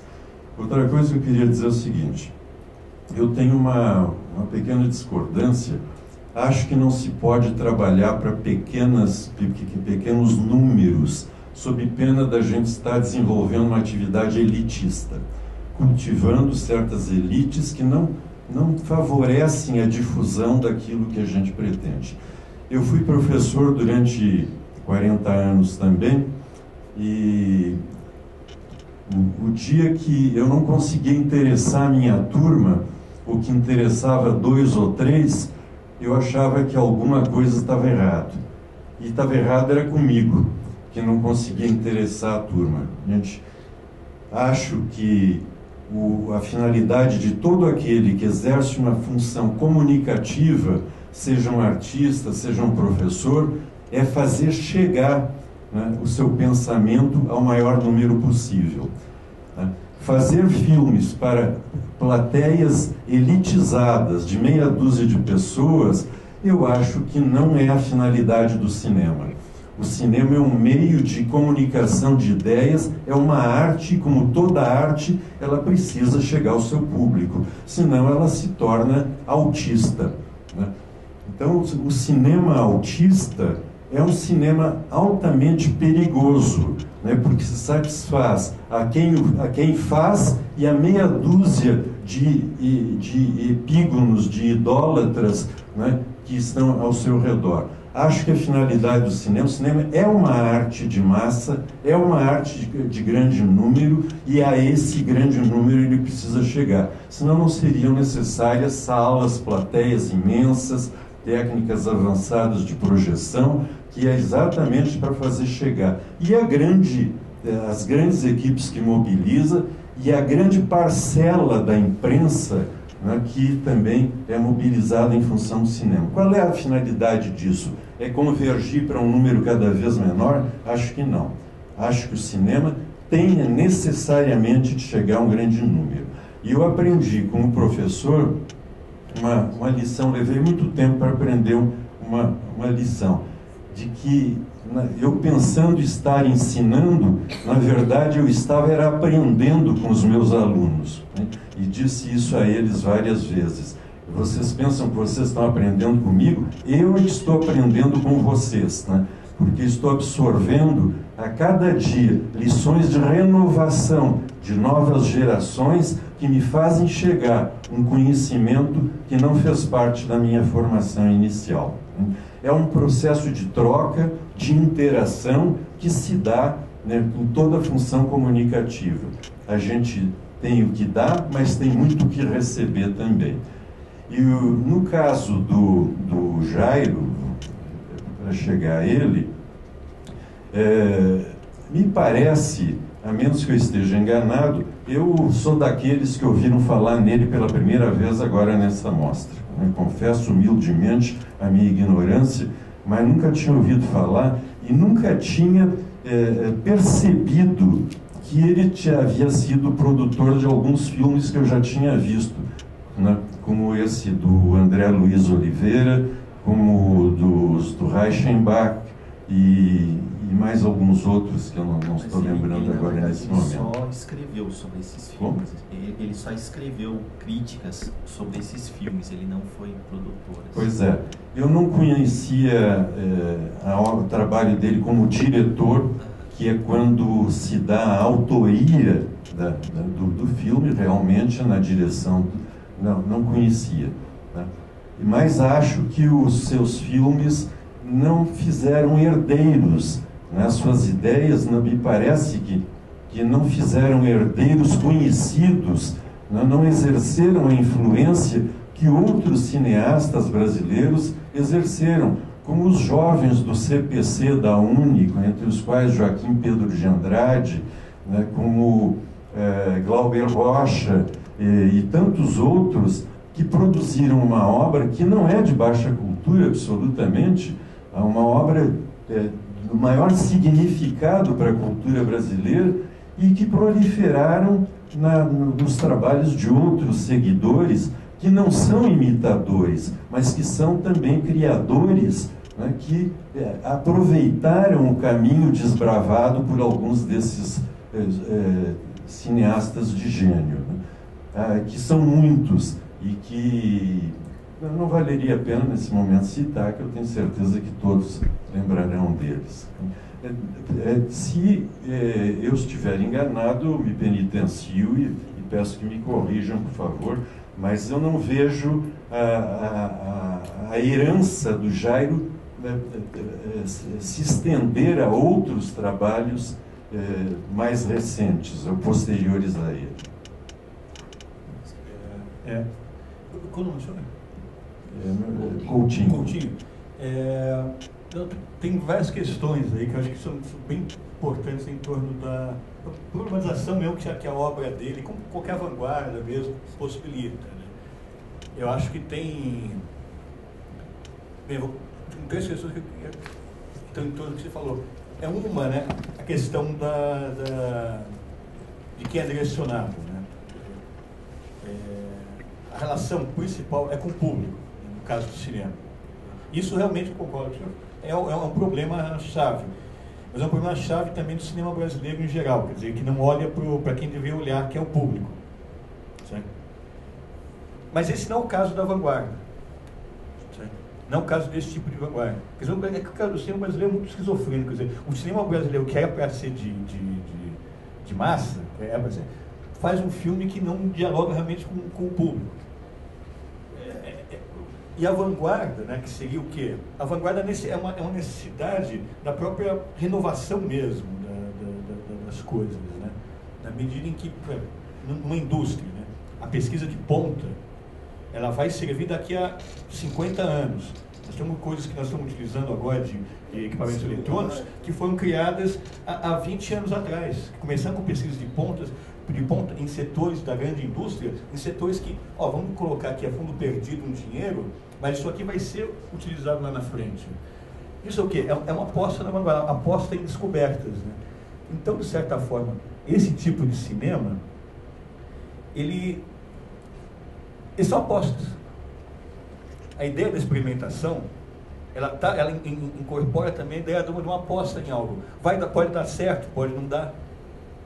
Mas você se coloca ali, você testa coisas, busca caminhos, né, que não são os habituais. Então, pela própria natureza dela, essas vanguardas, essas experimentações, elas não estão seguindo o caminho que é, no caso do cinema, do grande cinema. Esse cinema que comunica mesmo com o cinema de grande público. O cinemão, como o cinemão. Mas, se nós pegarmos mesmo na história do cinema, em vários momentos, as coisas que eram vanguardistas foram entrando no cinema. E vão fazer no cinemão, um cinema de público, comercial, enfim, e se modificando com o tempo, né? Por exemplo, coisas que o Eisenstein fazia na União Soviética dos anos 20, hoje em dia você vê nas vinhetas da MTV. E eles acham que estão inventando alguma coisa. A questão não é nem o Jairo Ferreira, nem ele, nem eu. Ninguém quer fazer filme para poucas pessoas. A questão é que poucas pessoas vão entender, porque talvez os do Jairo Ferreira estejam muito à frente do tempo. E eles vão ser sementes que demoram para serem diluídas, deglutidas nem pela sociedade, pelas pessoas que fazem filme, que são quem mais deveria entender de cinema, mas de fato no Brasil não são. No Brasil quem faz filme, quem tem dinheiro público para fazer filme, são as últimas pessoas que deviam fazer. E as primeiras, hoje em dia, tem que fazer filme com celular, como o Jairo Ferreira fez com Super 8. Porque ele não queria isso necessariamente, ele fez porque ele não teve dinheiro, nem equipe, nem produtores que apostavam nele. Renato, uma coisa interessante, existe uma relação, eu sei que já está acabando, mas isso é importante falar. Existe uma relação perversa hoje no cinema brasileiro, que é o seguinte: a oportunidade deu lugar à vontade de fazer filmes. E isso é um problema gravíssimo. Então a pessoa não quer fazer filme, não está preocupada com o público, não está preocupada com nada, mas ela, porque tem lá um dinheiro que ela arrumou, que é filha do embaixador, não sei o que lá, aí fala, vai lá fazer. Eu já ouvi essas histórias, sabe, da filha do cara não querer fazer o filme, e o pai fala, mas tem aqui R$1 milhão que eu vou pegar lá, você tem que fazer esse filme, você não gosta de cinema, você não estudou cinema, vai lá fazer. Mas eu não quero, vai fazer. Aí vai fazer um filme sobre a cana, né? Aquele Volney Assis lá, Volney esqueci, a Tala, né? Sobre como é que chama? Os caras da cana lá, sobre os boia-frias da cana. Só um negócio, só para terminar, já estão fazendo sinal lá. Só um negócio, só respondendo ao que o Coutinho falou. Eu, enquanto realizador, eu não me preocupo com o público. Eu quero que meu filme seja visto pelo maior número de pessoas possível. Eu adoraria que o Mariga, que é uma experiência extremamente radical, fosse vista por 1 milhão de pessoas. Só que eu sei que não vai ser visto por 1 milhão de pessoas, porque não existe 1 milhão de pessoas que querem ver esse filme. É isso que o Jairo fala. O problema não é meu, o problema é do público. Aí é invertido, eu entendo o que você está falando, só que nós temos uma outra ótica. O meu problema não é, eu estou fazendo o meu papel. Eu saio de cada filme que eu faço, e isso eu vou te falar a verdade, Coutinho, com a noção do dever cumprido, mas sempre. Agora, se as pessoas não querem ver, eu não posso fazer absolutamente nada, porque eu não vou abrir as pernas para agradar eles com choramingos, com fufurucos, com mexericos, com fofocas, pagando pau pro banho, pra conseguir dinheiro. Ou pagar pau, ou fazer filmes chapa branca institucionais sobre o Barão de Mauá, sobre o Martinho da Vila, pelo amor de Deus, né? Isso é uma coisa que já está ultrapassada. Isso é que a gente chama lá de como é que é? Quando você incessa os deuses lá, coisa lá. Enfim, a geografia, né? Filme agiográfico não está com nada. Né? Eu acho uma coisa assim. Desses que a gente está falando. Não, claro que não, mas estou falando, né? É os que estão aí, né? A maioria, pelo menos. Né? Também uma coisa que eu acho que você falou em Glauber Rocha, Joaquim Pedro, enfim. Quais são as pessoas influenciadas por ele? Walter Salles? Eu acho que fazem coisas totalmente diferentes. Eu acho que também o Glauber todo mundo conhece e tal, mas quem realmente conhece? Eu acho que ele é muito um nome conhecido e é tido como uma verdade absoluta. Mas, é tipo Drauzio Varela, assim, eu nunca me vejo do novo cinema brasileiro, novo atual mesmo, estão seguindo muito mais a cartilha de um Jairo Ferreira e de alguém mais independente do que de um Glauber Rocha, assim. Rubens, qual é o maior crítico do cinema brasileiro? É o Jair Ferreira. Qual é o que todo mundo conhece? O Rubens Eduardo Filho, que não entende nada de cinema. Se isso Mas isso é fantástico, né? Já parece sorrindo, velho. É o que a gente fala. Mas isso é genial, né? Se eu fosse você... A gente vive nesse mundo dos rótulos, né? Hellmans, Danone e tal, assim, Drauzio Varela, Rubens Weber, enfim, Glauber Rocha. Mas, enfim, é muito louco isso. Obrigado. Bom, mas ó, independente disso, fantástica a contribuição de Paulo muito obrigado. Contribuição, ó, se ficar até o final, vamos ganhar um diploma cada um, porque contribuição fantástica.